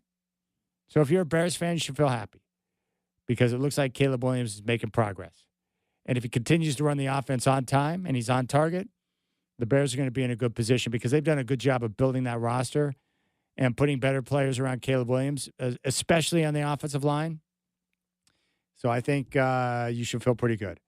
I like Caleb Williams. I want him to succeed, but it's it's tough. I heard someone put it this way, that in Chicago, whether you're the coach or the quarterback, you're not just out there competing against yourself and playing with your teammates, but you're trying to overcome all the negativity from the guys that were before your position.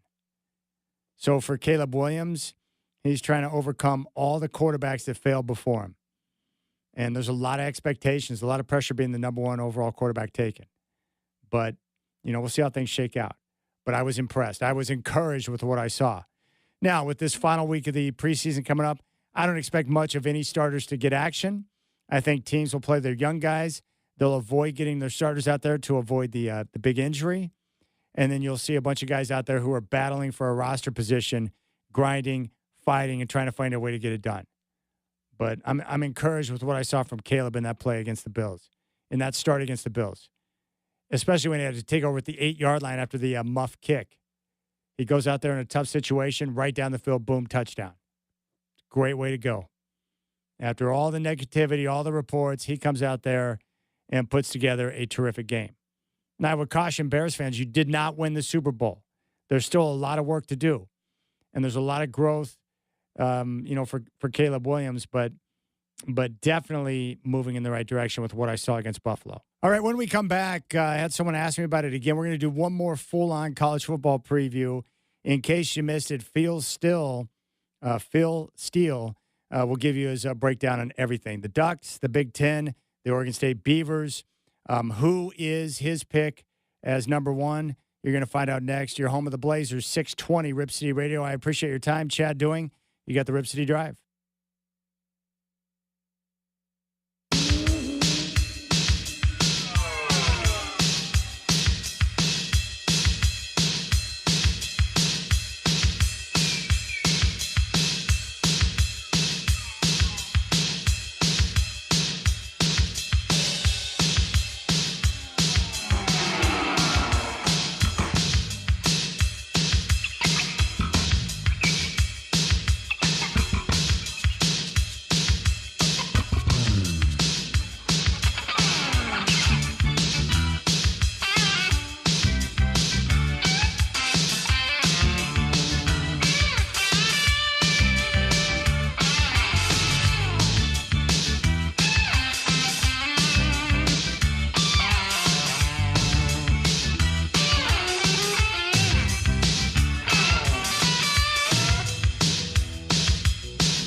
All right, for those of you who missed the conversation, I want to do this one more time because we got the college football season kicking off with Iowa State and Kansas State coming up on the 23rd, which is going to be awesome, 9 a.m. And Phil Steele, who covers college football and does the best, had a chance to catch up with him, and he gave me a full breakdown and preview of the entire season. And I think you'll enjoy it for those of you who missed it. Phil Steele, I start by asking him about Dante Moore and the type of season he expects from him after spending time at UCLA and then coming back to Oregon. I think he's going to have, by far, a much better year than what he had at UCLA. UCLA was going through some growing pains. He was a freshman quarterback and didn't have a great supporting cast. Here at Oregon, he's got a very good supporting cast. In fact, I rate the offensive line number 10 in the country, the receiving core number 10, the running backs number 6. And I think with that kind of supporting cast and the fact he learned the system coming in here last year and developing behind Dylan Gabriel, we'll see a much better Dante Moore than the one we saw at UCLA. I don't think we're going to quite see Dylan Gabriel. He was a veteran quarterback, 30 touchdowns, 6 interceptions. But I think Dante Moore is going to have a very good year in the Oregon offense. Now, what is the biggest challenge for Dan Lanning this year? They have a revamped offensive line, young playmakers on offense, and only 4 starters returning on defense. Yeah, I think it's going to be how quickly he can get these transfer players to assimilate into the team and into the system. And I think with the players he's brought in, I mean, you look at the offensive line, I generally have a lot of questions with the unit that has just one starter back. But I think bringing in a guy like Matthew Bedford from Indiana, Pregnon coming in from USC, Harkey from Texas State, who was an all-conference guy, another all-conference guy in Isaiah World from Nevada. Those are 4 pretty talented guys coming in, added to the returning center that they had already. So I think that's going to be a quality offensive line. Let's see how quickly they assimilate together. But I think overall that's going to be the key, how quickly these transfers come in and play together as a team. Hey, with the portal, some coaches and programs use it more than others, but what's been the key theme in your conversations with coaches and how they get those guys assimilated quickly to their program when they're bringing them in from a different school out of the portal?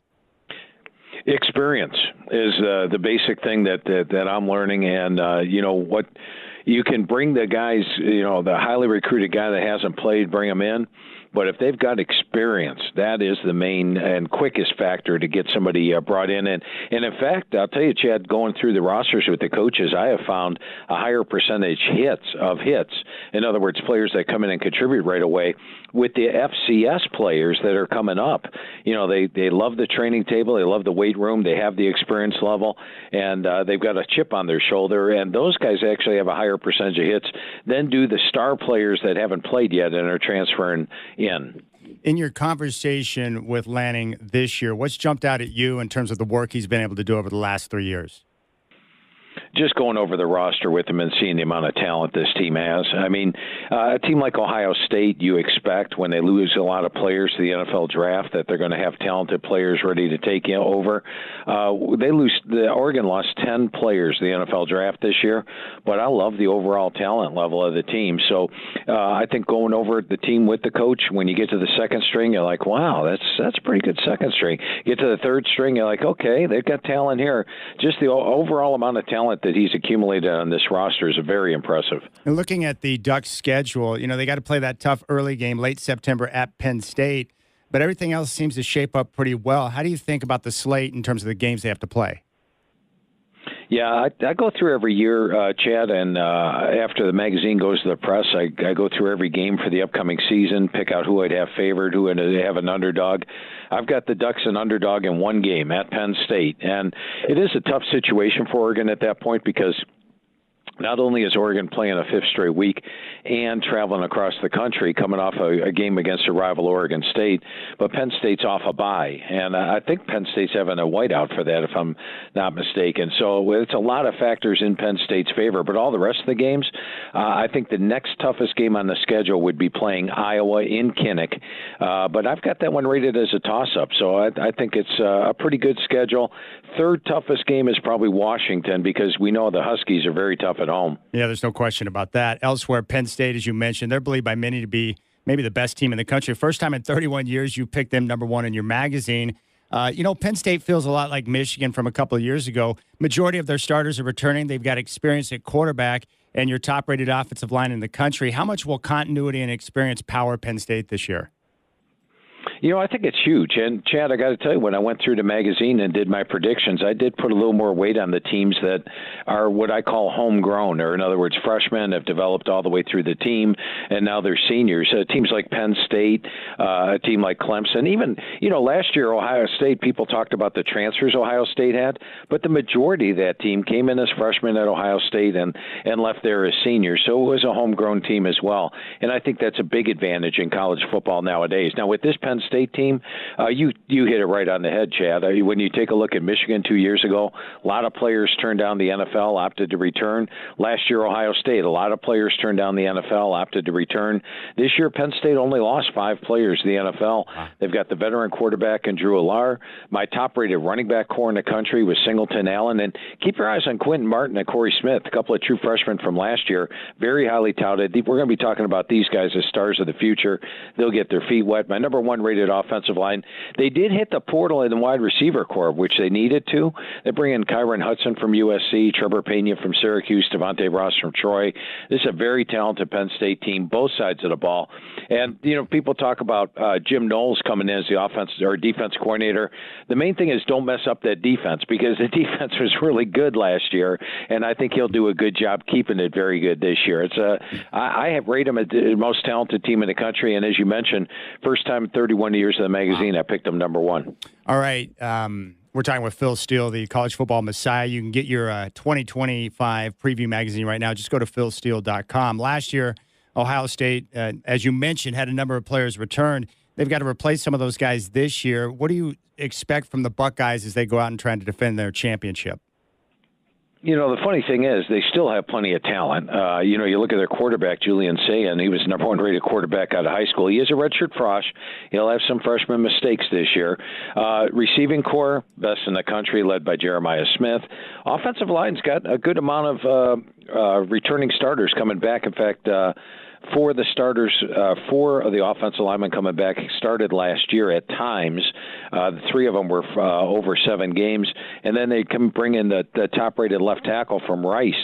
So they are loaded on the offensive line. Defensively, they got Sonny Styles back at linebacker, Caleb Downs back at free safety. They have plenty of talent throughout. And, when you look at their schedule, Chad, they'll probably be favored in all 12 games. So Ohio State is not going to pull a Michigan from last year, where Michigan lost 14 draft picks, and all of a sudden they're 6-5 and a 3-touchdown underdog going into Ohio State. I don't think we'll see that from the Buckeyes this year. They have way too much talent, but I do think they are a notch below last year. They are a lot less experienced.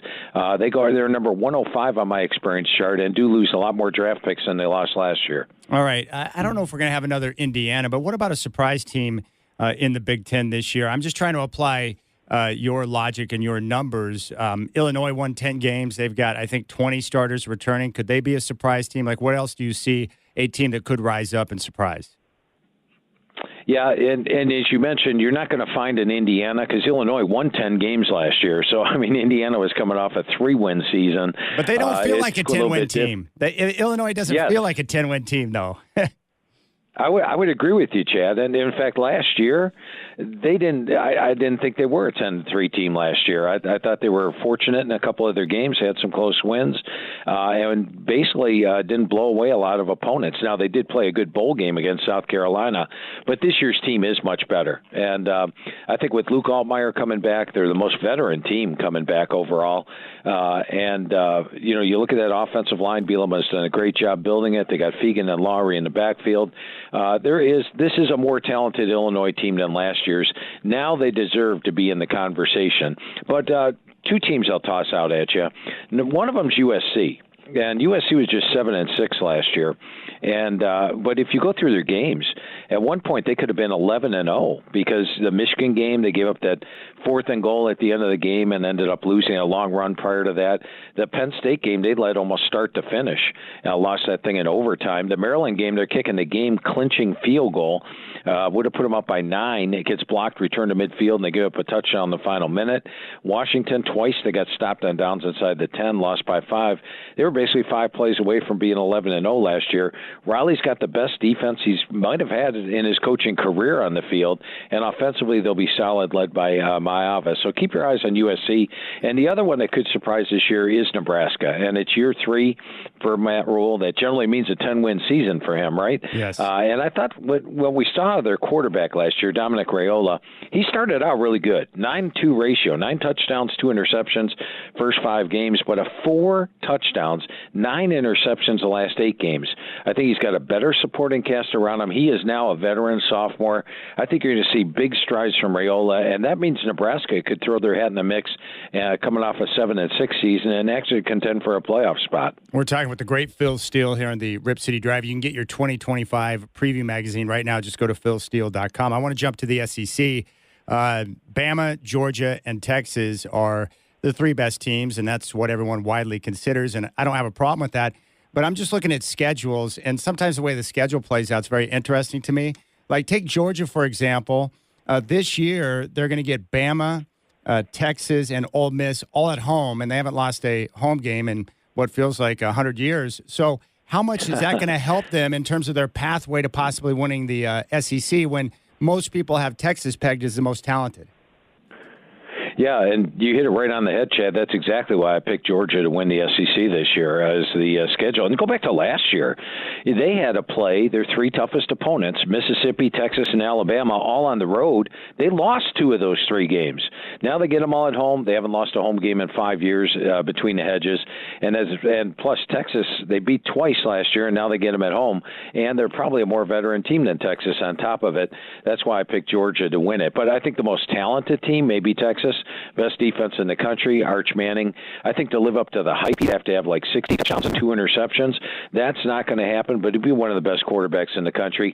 My biggest question with them is losing 4 offensive line starters. And unlike Oregon, the replacements are not the veterans that Oregon brought in. And then the other team, as you mentioned, Alabama, they actually rank in my top 10 in every single unit, with the exception of quarterback. But Ty Simpson may be a better fit for this offense than Jalen Milroe was. They bring in Ryan Grubb as the offensive coordinator, and the 17 seniors this year's squad has is double what they had last year, loaded with NFL prospects.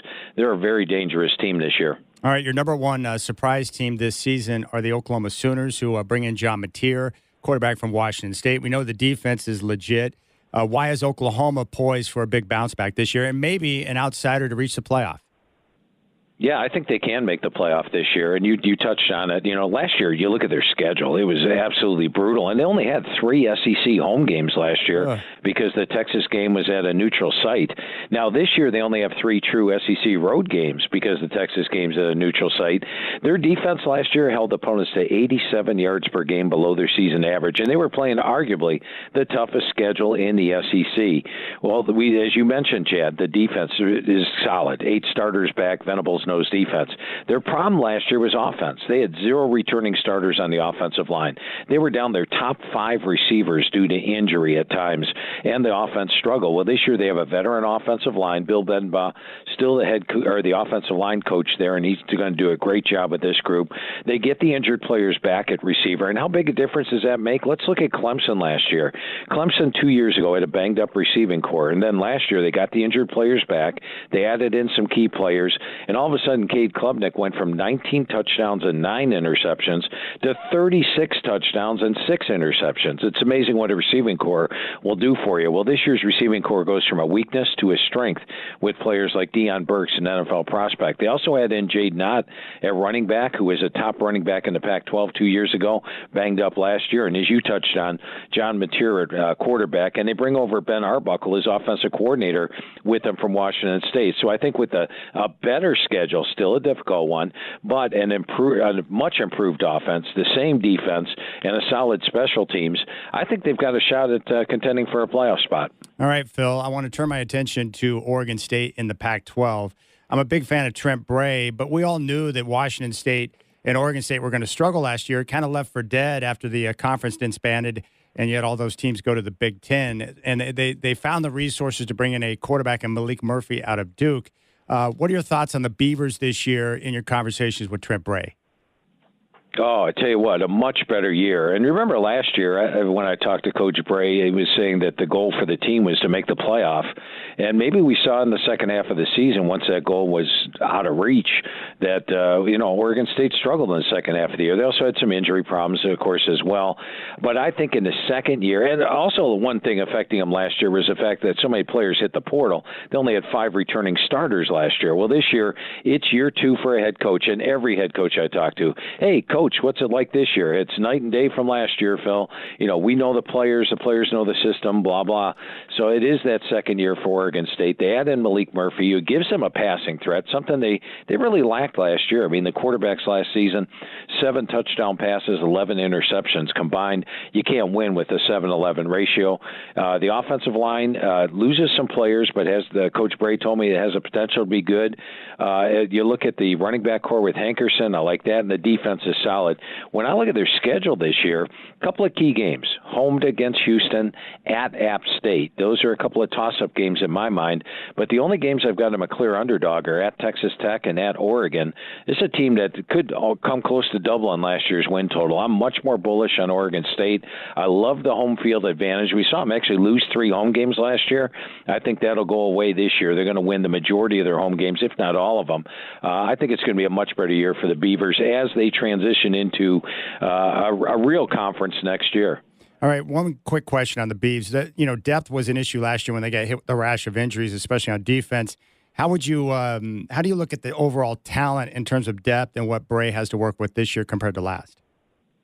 Yeah, he brought in a lot of transfers, and generally I don't like it when teams have a lot of transfers, but as you mentioned, they needed to have the depth, and some of these transfers coming in are third string. So if you've got third string guys that they're expected to play, you're in pretty good shape. Much better depth than last year, and as mentioned, last year's team was one of the least experienced in the country.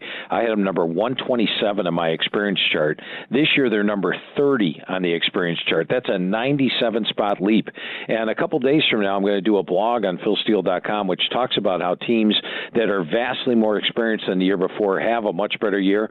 Oregon State's going to be one of the poster children for that blog. We're talking with Phil Steele here on the Rip City Drive. Get your 2025 preview magazine right now at philsteele.com. I want to jump to the Big 12. I pay close attention to the Arizona State Sun Devils. Kenny Dillingham was an assistant at Oregon. I really like him. He had a chance to go back to his alma mater. And their quarterback, Sam Levitt, played a few minutes away from where I sit right now at West Lynn. They won the Big 12 last year and surprised everyone, but they have a lot of starters returning. I think 10 out of 11 starters on defense. They have 8 of 11 returning on offense, and they got experience at quarterback with Kenny Dillingham. What are your thoughts on the Sun Devils as they get ready to try and defend their Big 12 title? Yeah, and Chad, I got to tell you, last year the Big 12 was ridiculous. Every team at the bottom finished at the top. Every team at the top finished at the bottom. I went back and looked. There's a site that tracks magazine prediction ratings, and generally everybody's within 20 points, meaning that if you pick a team first and they finish third, it's 2 points. Add them all up, it's 20. Last year, the Big 12, every magazine out there and every preseason forecast was in the 90s. I've never seen anything like that before because everybody was just so far off on the Big 12. Now, I think there will be more stability in the Big 12 this year. I don't think the teams at the bottom, your Oklahoma States, the Arizonas, teams like that will, UCF, will be able to contend for the top spots. Too many transfers coming in. But I do think there are 8 legitimate contenders in the Big 12. Wow. And in my mind, 8 legitimate ones, actually. And I'm going to go with Baylor, Utah, Iowa State, Arizona State, Kansas State, Texas Tech, TCU, and even BYU. I know everybody talks about Retzlaff leaving, but Retzlaff only had a 20-12 ratio last year, hit 57% of his passes. I think the new quarterback can come near that stat-wise. The question mark I have is not talent. Who's going to replace Bo Scadaboo is one thing, but the 17 returning starters is outstanding. The question I have is the schedule. They have to play Baylor, Utah, and Iowa State all on the road. And those are 3 of the top teams in the Big 12. So if you look at Baylor, they're playing basically weaker teams on the road. The toughest games are at home. If the home-away thing stays into factor this year, then Arizona State would have a tougher time. But hell, they almost beat Texas in the playoffs, so this is an Arizona State team that you can't discount. Was last year an aberration for Kyle Whittingham in Utah? Yes. clearly. And the two factors, or the main factor, I thought, for Utah last year was the quarterback play. I mean, they did have close losses in a bunch of games, but you come into the season, you think it's going to be Cam Rising. Then is Cam playing? Is he not playing? That wreaks havoc on a team. And then when he finally did return mid-year, he had a poor game, and then he's out for the year. And then in the final 2 games of the year, you're starting a fifth-string quarterback. This year, they bring in Devin Daniel from Mexico. And Isaac Wilson, if he plays again this year, which he probably will. I mean, we see backup quarterbacks play all the time. Now he's a veteran. Last year, he was a true freshman going through the grind, and defensively loaded, as usual. That's a no-brainer with Utah. And they weren't bad last year either. They only gave up 330 yards per game last year. Offensively, Coach Whittingham told me it's his best offensive line in his 21 years, and he's had some doggone good offensive lines before. This is a loaded Utah team, and talked about the schedule. Their road games, West Virginia, Kansas, BYU, and Baylor. Baylor will be the toughest one. BYU will be difficult, but that's a rivalry. I think the schedule lays out well. I think they make the Big 12 title game this year, and I think they said what's the over-win total on them? Like 6.5, 7? Yes. I love that for Utah. Last year was a clear aberration. All right, Coach McGuire at Texas Tech. I like what he's put together. Was he able to provide shed any light on why his team struggles away from home and what they can do to improve that? Well, yeah, I asked him about that, and naturally, I'm sure, and the response was, we're doing everything we can to win these games on the road, and that is the reason I picked them in a tie for 4th this year, because if you look at just pure talent on the field, they were already one of the most experienced teams in the country coming back, number 5, and they add in all these transfers. They are absolutely loaded this year, but as you touched on, Chad, I mean, they're 15-5 at home, 6-10 on the road, and look at their road games. Utah. Who wins at Utah? Not many. Arizona State. Yeah, not many. Arizona State, Kansas State, and don't even sleep on Houston, who's got a really good defense and now an improved offense. And their other road game just happens to be clear across the country at West Virginia in wintertime on November 29th. So that's a brutal road schedule for Texas Tech. I wanted to ask you about Texas State. They were added to the Pac-12. That gets them to the minimum to qualify as an FBS football school. What do the Bobcats bring to the conference, and how much is that going to help the other schools to have those trips to Texas? Yeah, I think it's definitely good for recruiting going to Texas, no doubt about that. And, speaking of recruiting, that's what G.J. Kinney does there. Now, I'm not a big fan of teams that churn their entire roster over on a yearly basis. That's what he's been doing, but he's had great success. And last year they were much better than their 8-5 record. They had some close losses. Remember, you said you watched Arizona State. Remember, they were leading Arizona State, 21-7 in the second quarter. Yes. Looked like they were on their way to a win over the Sun Devils last year. They had a close loss to Louisiana by 6, a close loss to Georgia State, a 1-point loss to Sam Houston. This year, he feels that he felt that last year their quarterback play, he told me, the arm strength hurt him, that he couldn't get the ball downfield and stretch the defense. He feels that all 4 quarterbacks this year can do that. Brought in a lot of transfers. I think Texas State is a clear-cut contender once again in the Sun Belt, despite having just 5 starters back. And Kinney is doing a great job bringing transfers to play for Texas State. So they're going to be a talented team each and every year. All right, final question for you, Phil. You mentioned there could be 8 teams that have a legitimate chance to win the Big 12, which is crazy. But what about the national championship picture? How many teams have a legitimate shot at the title? And in the end, what 2 teams do you think would be playing for the championship? I think for the actual title, you could probably go about 8 deep this year. And when I say 8 deep, I'm talking about teams like you definitely have to include Penn State, Clemson, Notre Dame, Texas, Ohio State, Georgia, Alabama, and I would throw Oregon in the mix. I think those 8 are your legitimate contenders this year. The 2 teams I went for playing in the title game, number 1, Penn State, which, I think Penn State's got their best team that they've had under Franklin, and first time I picked them number 1 in 31 years. The other one's Clemson. And when you look at Clemson, it's a homegrown team, but they did add a couple of key transfers this year. Cade Klubnik has my number 2 receiving core to throw to, my number 2 rated offensive line. They've got solid running backs. And then you look at them defensively, they actually gave up 374 yards per game on defense last year. They bring in Tom Allen on defense.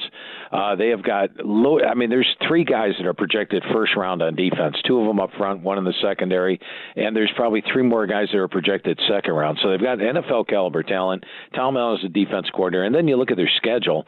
I have them favored in all 12 games. In fact, I've got Kate Klubnik winning the Heisman this year because I think he's going to put up great numbers with that offense, maybe the most potent offense in the country, a much improved defense, and a great schedule. I got Penn State and Clemson playing for the title. You know what's amazing, Phil? I didn't know that this would be one of the impacts of the expanded college football playoff, but I really love the fact that we had games all the way up through conference championship weekend with more teams, more fan bases involved because they had a chance to get to the playoff. I thought that was cool. I agree with you. For years, I've read an article in the magazine talking about how the 14 playoff is a must. The one thing I didn't like last year, Chad, and it was one of my concerns coming in, was it becoming a battle of attrition. Remember the championship game, Notre Dame was without their top defensive lineman and top offensive lineman. What kind of difference would have made had those two been 100% healthy for the game? But you hit it right on the head. I thought there was a lot more excitement coming down the stretch because everybody was in the mix to get to the playoff. Look at Clemson making the playoff last year. And to be honest with you, Chad, if it was a 4-team playoff, I might not have picked Penn State number 1 because they have to play at Ohio State. And had they lost to Ohio State, they might not make the playoff in a 4-team playoff. Yeah. But knowing that this talented team will make the playoff, it was easy to pick them number 1 overall. And look at Ohio State last year. Heck, they didn't beat Michigan. They didn't win the Big Ten, but they won the national title because they were the most talented team once playoffs rolled around. All right, we're talking with Phil Steele. Tell everyone the best way to get a hold of your 2025 preview magazine and what you offer your website, please. I appreciate that, Chad. Yeah, the magazine's 360 pages. It's like getting 136 media guides rolled into one. It's only available at 2 spots, Barnes & Noble and Books A Million. So there's only 2 places to go. If you have a Barnes & Noble in the area, head over there. They sell out usually by the time August rolls around. So get there right now and get it.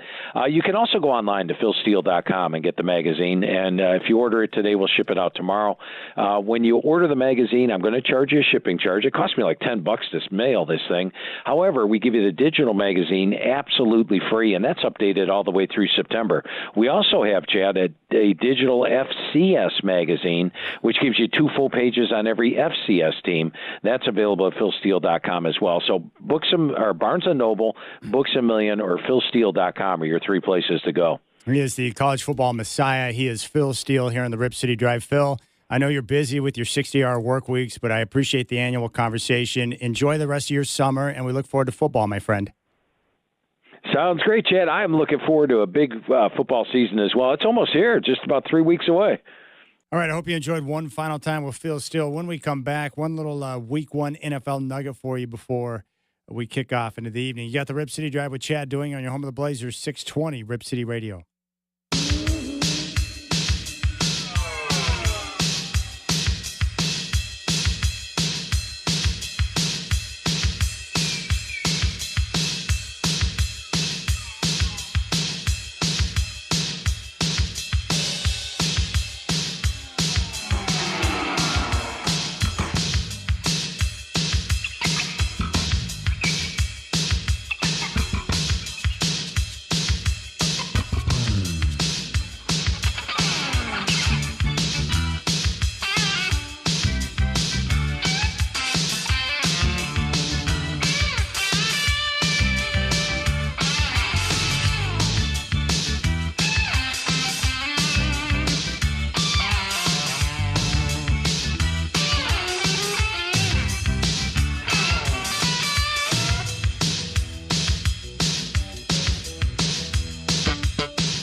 All right, I think I got this stat right, but it's something to keep an eye on for the Week 1 games in the NFL. So we've got these quarterbacks who were taken number 1 overall. This year it's Cam Ward. Now, lifetime quarterbacks taken number 1 overall in the draft are 5-18-1 in Week 1 starts. 5-18-1. Like that's pretty rough. And there's only one quarterback who's got a win on the road. And that's John Elway back in 1983. And the funny thing about that, he was benched in favor of Steve DeBerg, who led the Broncos to victory in Pittsburgh. But Elway gets credit for the win because he got the start. So Week 1 this year, Cam Ward and the Tennessee Titans, who are young in a variety of different spots, are at Denver to take on the Broncos. Cam Ward on the road in his first start, taking on the Broncos in a game where he's going to be facing one of the top defenses in the NFL.